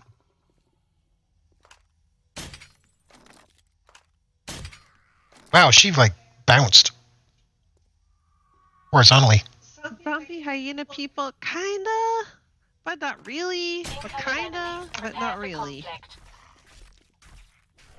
Like, there's the gnolls that are definitely living, probably, and those are the historically they're like dog slash hyena type people that are usually quite aggressive and territorial and don't really like humans and stuff. Usually used as enemies to the adventuring group. But another thing about Got another D&D Eric's that hammer is for you. lovely is that you don't actually have to use that. They have all this history and all of this lore and backstory on like all the different races and stuff, which of course I read because I am a nerd and I enjoyed it thoroughly. But it's all stuff that you can either leave, take, accept, say is heresy in your universe, whatever. Excuse me just a second. Excuse me. Then there's all these different gods and stuff. And so like where did they go? Like for the Forgotten Realms, I think the gods kind of went away. They went AWOL. Yeah, they just kind of went away. They decided that they weren't going to get involved anymore, if I remember correctly. But you can still have clerics and you can still have paladins, which like get their powers from these deities. And you can still have sort of their influence and stuff felt around the world, the different dimensions. Oh, yeah, that's another thing. There's all different kinds of dimensions. So like you could open up a door and you'd be in a pocket dimension somewhere. Yep. There's been a lot of people working on a lot of ideas for this building of a universe. For example, if you ever watch the trailer for Baldur's Gate 3, you will see interdimensional travel. Which is really awesome, by the way, and you should definitely give the trailer a look-see if you haven't previously, because it's pretty awesome. Now, the appearance and general play techniques is very similar to Divinity, because it's basically using a modified engine from Divinity. Right. Favorite item is the bag of holding. Oh, bags of holding are delicious. Except if you go through an interdimensional portal, because you can't have like an interdimensional space, an extra dimensional space, I should say, which is a bag of holding. The bag of holding is as big as a satchel, but the inside can carry, what is it, like several cubic yards or something of space, and it's up to 500 pounds. Like it was no greater than just your sack. So bags of holding are amazing, but you can't like put them inside other dimensions because it will cause a rift and you will be basically shot into the Ethereum and trapped there until you can find a way to escape. Which, hint, you can't. Oh, there's ways. There's always a way. But would you like the way? Probably not. You're probably going to have to make a deal with somebody you don't want to be dealing with.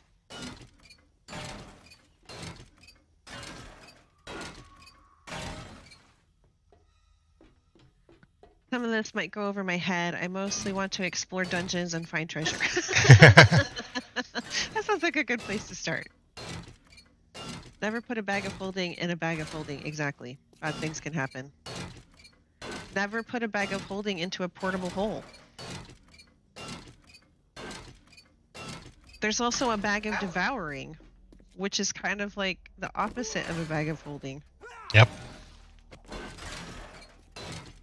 A bag of holding keeps things until you want them. A bag of devouring takes things and never gives them back.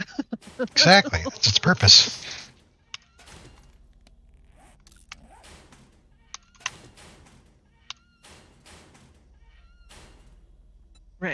Astral. Bad. Yes, bad things. Very bad things. Oh, and there's no back hole in the fence. Of course not. A bag of what the fuck now? Exactly. Mm-hmm. See, now you get it. So in the campaign I'm in, the god of magic is dead, and a bad vampire rules over the world. Ooh, that sounds exciting. I mean, So, Strahd? oh, that's a disaster. I probably shouldn't have sounded so excited about that. Really? Doom, you say? Well. Yeah, for Doom. So do you have the... Okay, I'm assuming, and probably maybe I shouldn't, but I'm assuming that your adventuring party is good, so you're going to want to get rid of the vampire.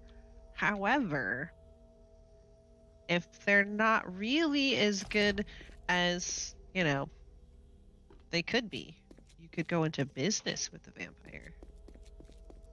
You know, deals, money making, profit. Deck of many things. Oh no. Nope. If I'm running a campaign, that's not allowed unless they've been extreme butt nuggets. And guess what they're gonna find? Guess what I'm going to throw away? Guess what? You're not gonna have a choice. You can be compelled to draw a card. When the Hey, John. has gotten tired of the game as it's been going. When people have been a little too butt nuggety, let's just say. So I gotta go do things and possibly stuff.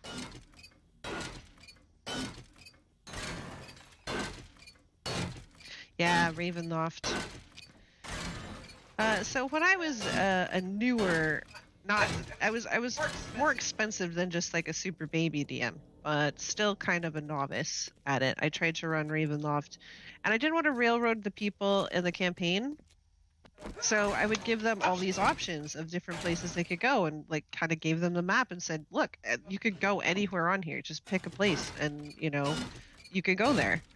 And nobody knew what they wanted to do or where to go. It was entirely overwhelming. And so a lot of the advice that they give to new DMs is, oh, don't railroad your players. And I say, Phooey. yes, to a point, but also it's kind of bullshit. Because a lot of times your players aren't going to know what they want to do or where they're going to want to go. So you kind of have to guide them and direct them a little bit, or maybe limit the amount of options that they have. And people will say, oh, well, that's terrible. How could you? Or how will your players feel like they have any agency? Well, they get to decide what they're going to do. And the players throw wrenches at you all the time and pick things that you never expected. And so you have to adapt all the time. But that doesn't mean that giving them all of the options, it's kind of like video games. They can't let you do whatever you want. There are restrictions. There are consequences, hopefully, sometimes. Because consequences sometimes make the game better.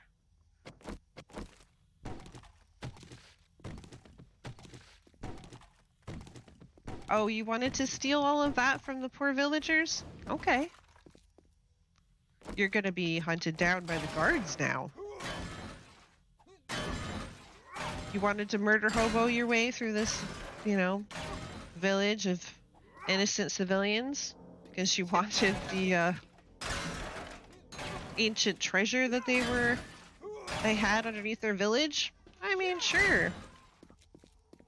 You can do that. Murder hobos, exactly. But there may be consequences. Maybe that thing that they were hiding was cursed, or maybe you've gotten the attention now of an evil god. Or a devil who now wants to make a bargain. Maybe that thing that you're holding actually belongs to them. Yep. And they want it back. Oh, that's the fun one to pull on them.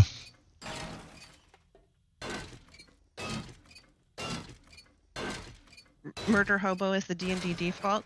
And I haven't, well, okay, but I mean, I haven't played with a whole lot of people. Mostly I've played with our family and some coworkers of Venoms, and we're not murder hobos by the rule.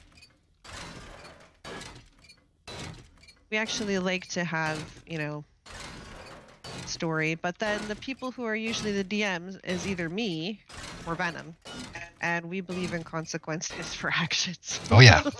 So, murder hoboism is highly discouraged. It's always cursed. Let the paladin try it first. Also, hello, Keeve. I'm the gamer that's looking for loot and treasure all the time, and then pant around when it's too heavy backpack. Yes. Mm-hmm. This is why you need a bag of holding. I do need a bag of holding.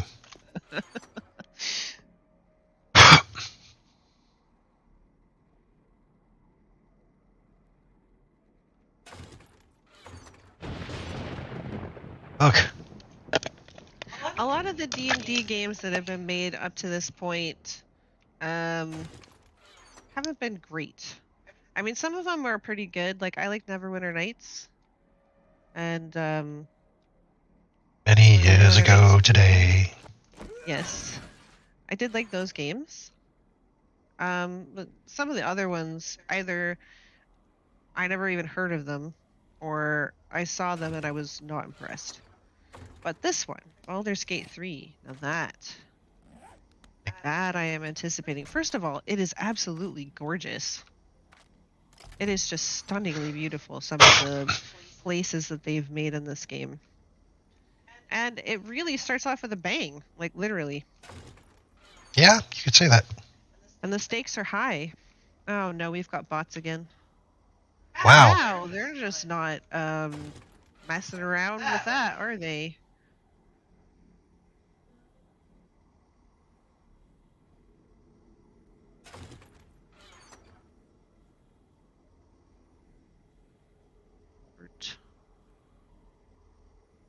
I don't know, should I put commercial content or spam? That's what I usually put, but then there's also pornography or sexually explicit material. Report him for child porn. Oh. They actually used the F-bomb this time, so I'm reporting them for pornography and sexually explicit material.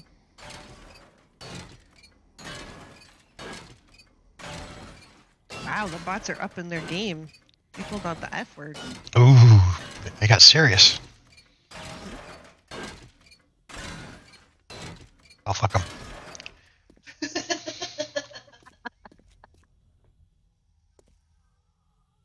I need to go this way. Oh.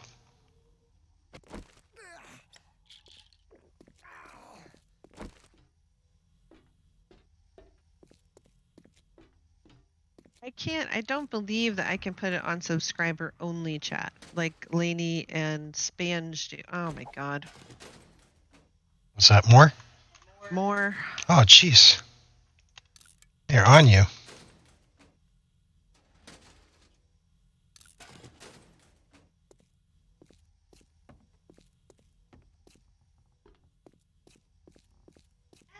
Anyway, I can't put it on subscriber only, like Lainey and Spange do, because I think you have to be a full, like, member and you have to have 1,000 subs and all that business. You have to have so many watch hours and yada yada yada. It's a lot easier to get approved through Twitch, but I'm not interested in Twitch particularly.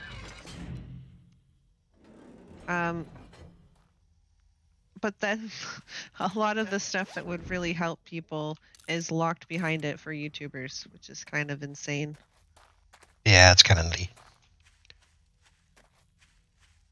So I would put it on subscribers only if I could, because subscribing is free on YouTube, so I don't really feel too bad about it. I know it kind of smacks of elitism. Oh, well, you have to join my club before you can chat in my chat. But to keep the bots out, I would do it. I just don't think I have access to that. And if I do, I don't know where it is. So if anybody knows where that setting is and they can direct it to me, without having to be one of the preferred members or whatever the hell they call them on YouTube, let me know.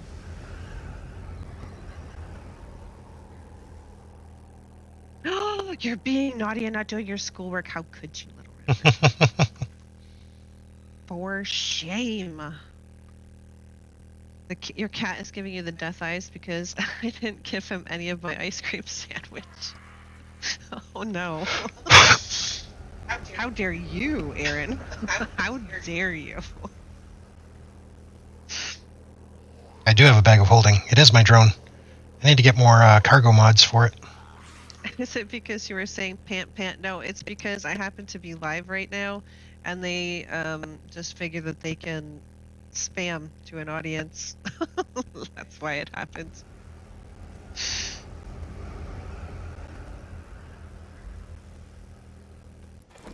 You just finished your first paper. You need a little break. See, you'll be fine. Besides, it's nearly morning time, I think. It'll be morning time soon, I believe. And then you'll have to get your paper done. Well, I mean, I'm sure you can find something else to distract yourself with. I can't eat the cheese off of my paper the hamburger came on. Oh no.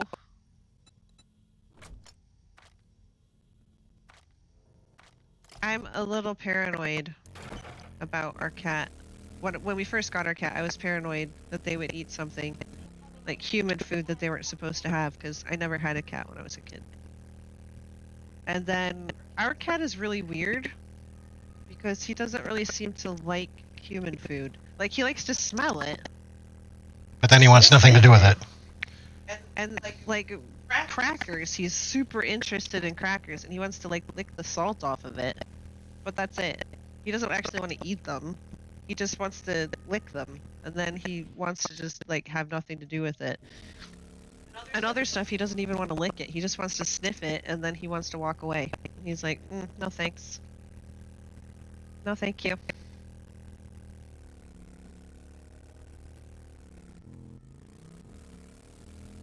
It's due in 4 hours. Oh. Maybe you should be working on it, is all I'm saying. Yeah. It's due in 4 hours. Maybe you should be working a little more and taking a little less break. I mean, I'm not your mom, but I'm kind of your internet mom. And so I'm just saying, I'm giving you the look. The internet mom look. Mm-hmm. You know, the mom look.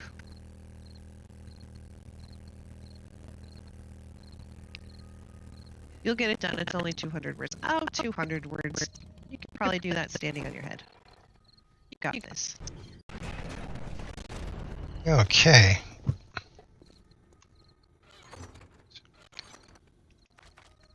Progress was made.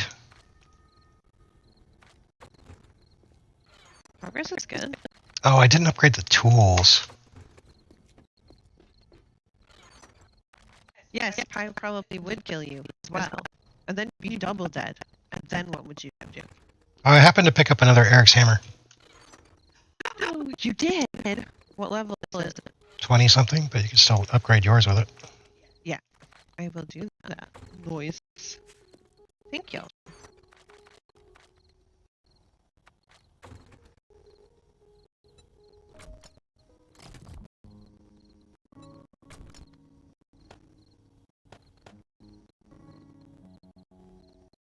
Pretty sure Stan said you had to reach special 500 or more before you could choose subs only. Well, Venom has 500 subs, and I don't think he can do it. I don't know. I don't even know where that's at.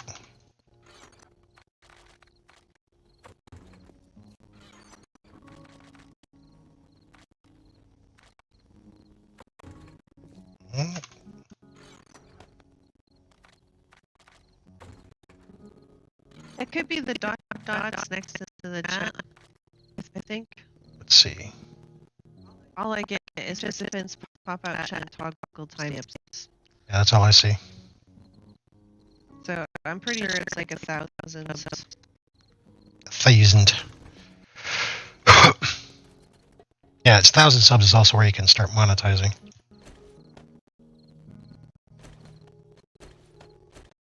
You sent it to me in DMs on Discord. Okay. You found a video about Subway on G live stream. Excellent.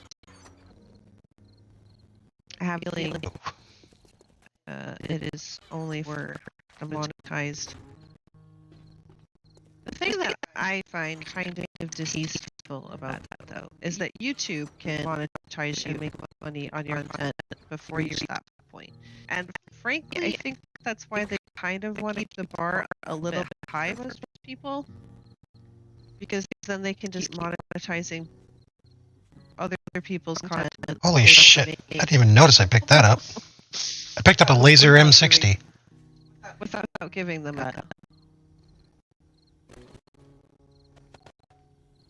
Laser M60.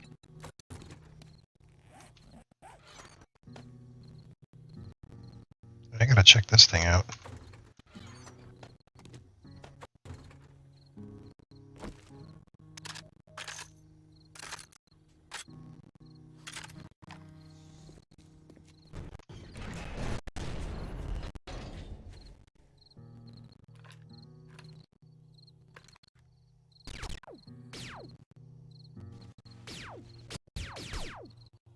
Pew pew pew. Pew pew pew pew. How dare you take my pretty zombies? Oh, he's too far away. Yeah, it's no sniper rifle.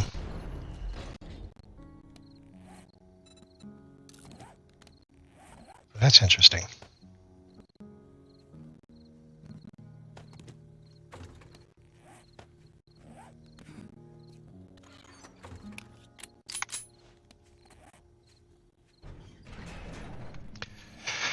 Tools. I need to upgrade tools. I brought you a whole bunch of iron. Iron.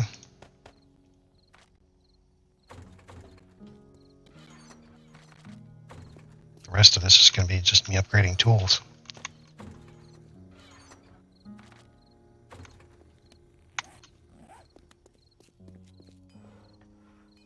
So I always try and scrap the brass in the workbench because it takes a long time.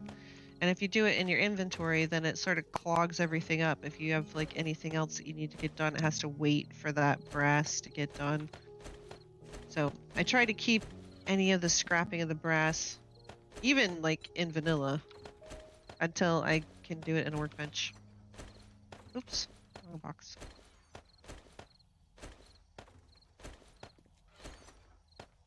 That's just something that I found that works out best for me because I really hate waiting for brass to scrap. A lot. Do we need silver for something? It's for making engines for the gyrocopter, but I don't gyrocopter, so you don't gyrocopter?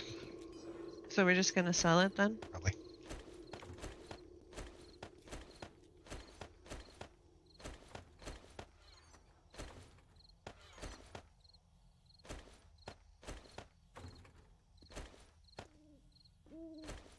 The thing about being so efficient, having made all this stuff for food and having all the farming done and stuff, is that I don't really have a whole lot to do in the evenings. You could upgrade the tools. Upgrade the armor, upgrade the weapons. Make sure the benches are working. You could.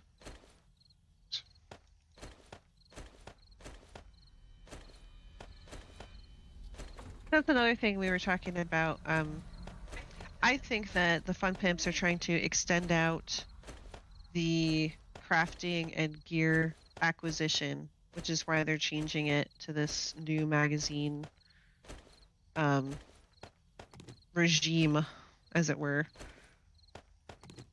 But they could just add something like this, where you have to repair it, and then you can upgrade it, like if you combine them in the bench and stuff like that. Bam. The things that you craft are not worthless, and the things that you find are not worthless anymore. It's a pretty good solution to that problem, in my opinion. Obviously, it's only my opinion, but... Definitely seems functional. I mean, there might be a better way, but no, definitely seems to work. Way. It is the way, It is the greater good. the only way.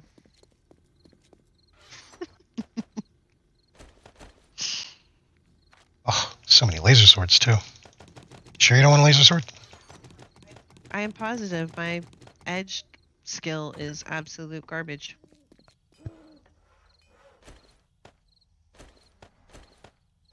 Well, better than working on it with a bone knife. I have a machete. You have a machete? Why would you have a machete when you could get a level 80 laser sword? Here.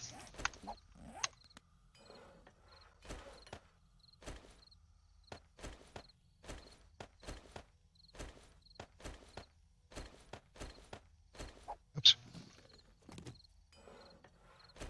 There's so many mod slots. What would you put? I mean, what mods could you possibly put in here? A lot.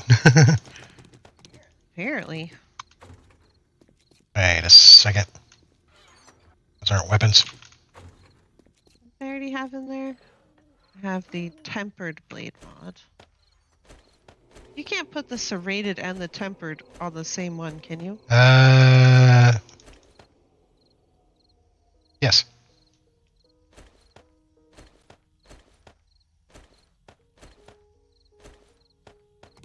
Too bad you can't put like the metal spikes on it. That'd be cool. I don't want to put the burning shaft mod on it because if I take this out like at any time, then it's gonna blind me.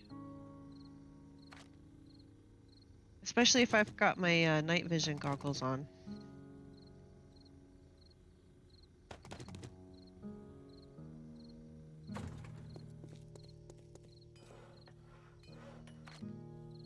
Wonder what else I could put on my plasma baton. I don't think we have any weighted head mods, which is unfortunate. Make some. Now, we hypothesized that it was the repulsor mod possibly that was causing that to stun myself. Could just be that we're on a multiplayer server. With so many bugs going on.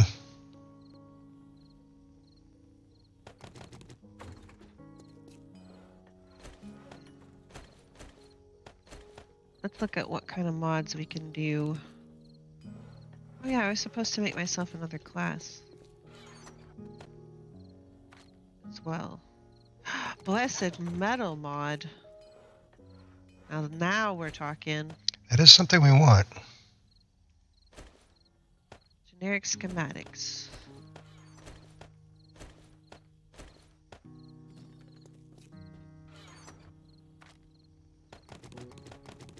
Okay, generic schematics. Steel. How many do you need? Blue. I need 5 steel. I mean, how many blessed metal mods do you need? Oh. Can I put them on my crossbow? Yes. Okay. And my shotgun? Don't know, actually. Well, I need at least 3 to put it on my weapons. And then if I was going to put it on my sword,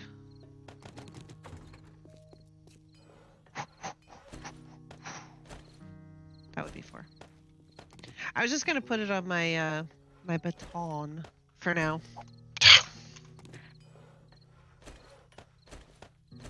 16 words down. Awesome. Good for you.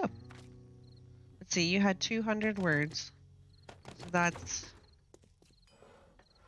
100 and what? Math. Don't make me math. It is math. My brain just kind of shuddered.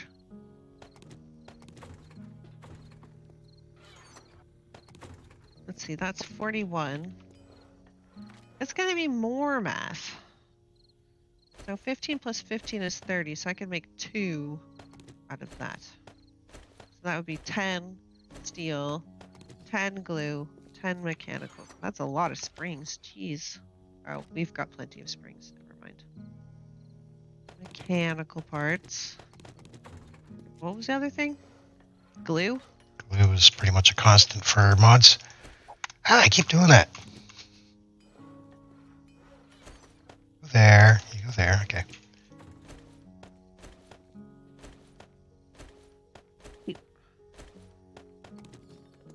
Craft. I'll go ahead and put this stuff away. Oh my god, we've got wrenches. It's true, we do.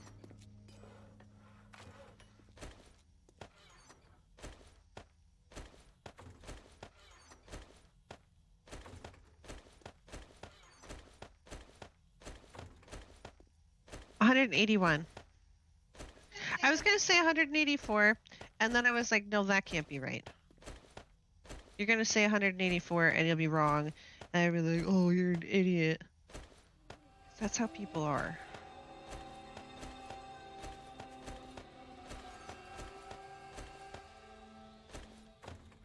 Did I just hear the pitter patter of zombie feet?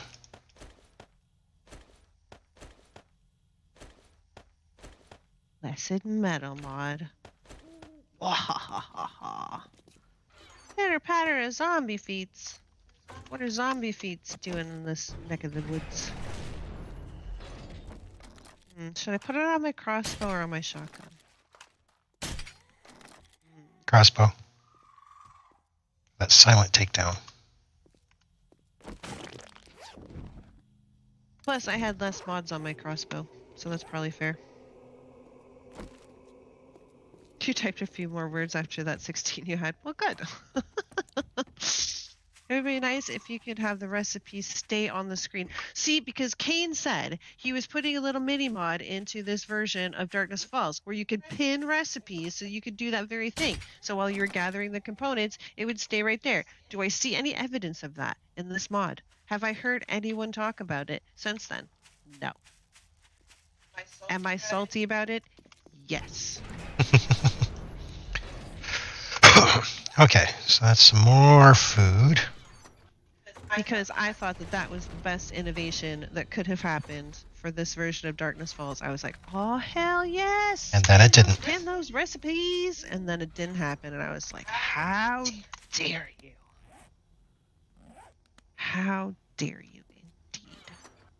Oh, the sky's getting pink. Yep. Well, I don't know about zombie footies, but I got a zombie that was over by Wrecked. I don't really see any other ones. killed a Did you already bunch. take care of them? Yeah, I did. Oh.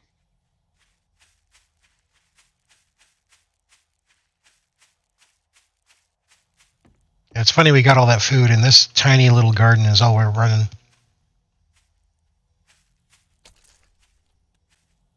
Oh, don't you know it, Grey Walker? Same.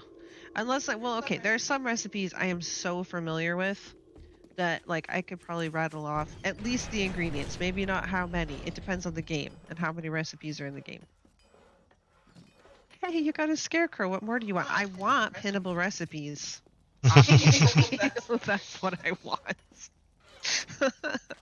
Like for the cooking, I could probably tell you several of the recipes, at least the ingredients, to tell you what you need to make it. Because I cook so often in 7 days, I could probably tell you from memory quite a lot of them.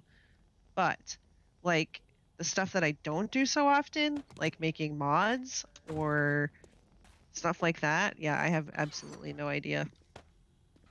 And I find it very difficult to keep them in my brain for more than just like me looking at them. It is 3:48. So yeah, we've only got a few more minutes. Yep. What's that? There it is.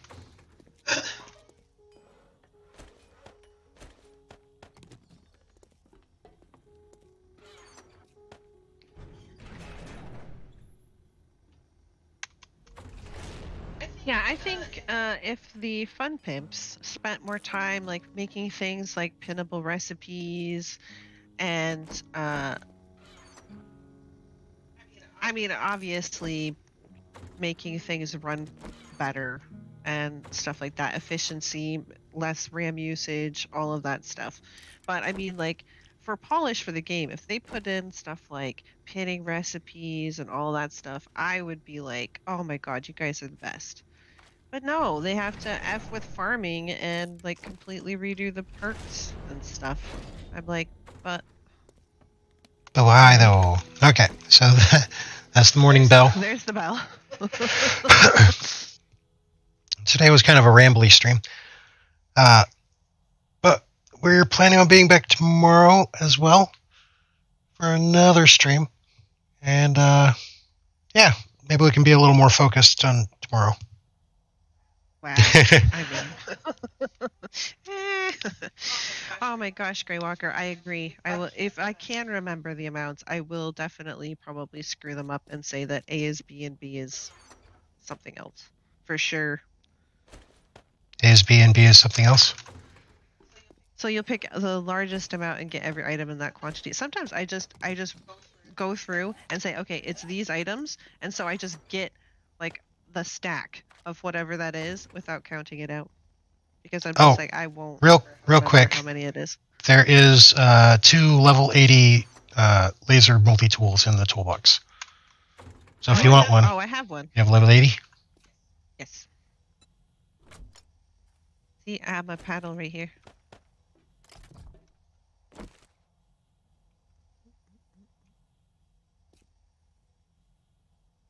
Okay, so yeah, it is time for us to log off.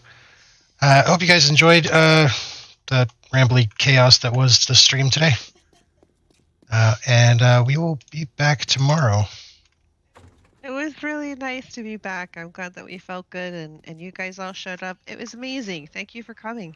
And we should see you tomorrow, hopefully. Yep. Okay. Night, everybody.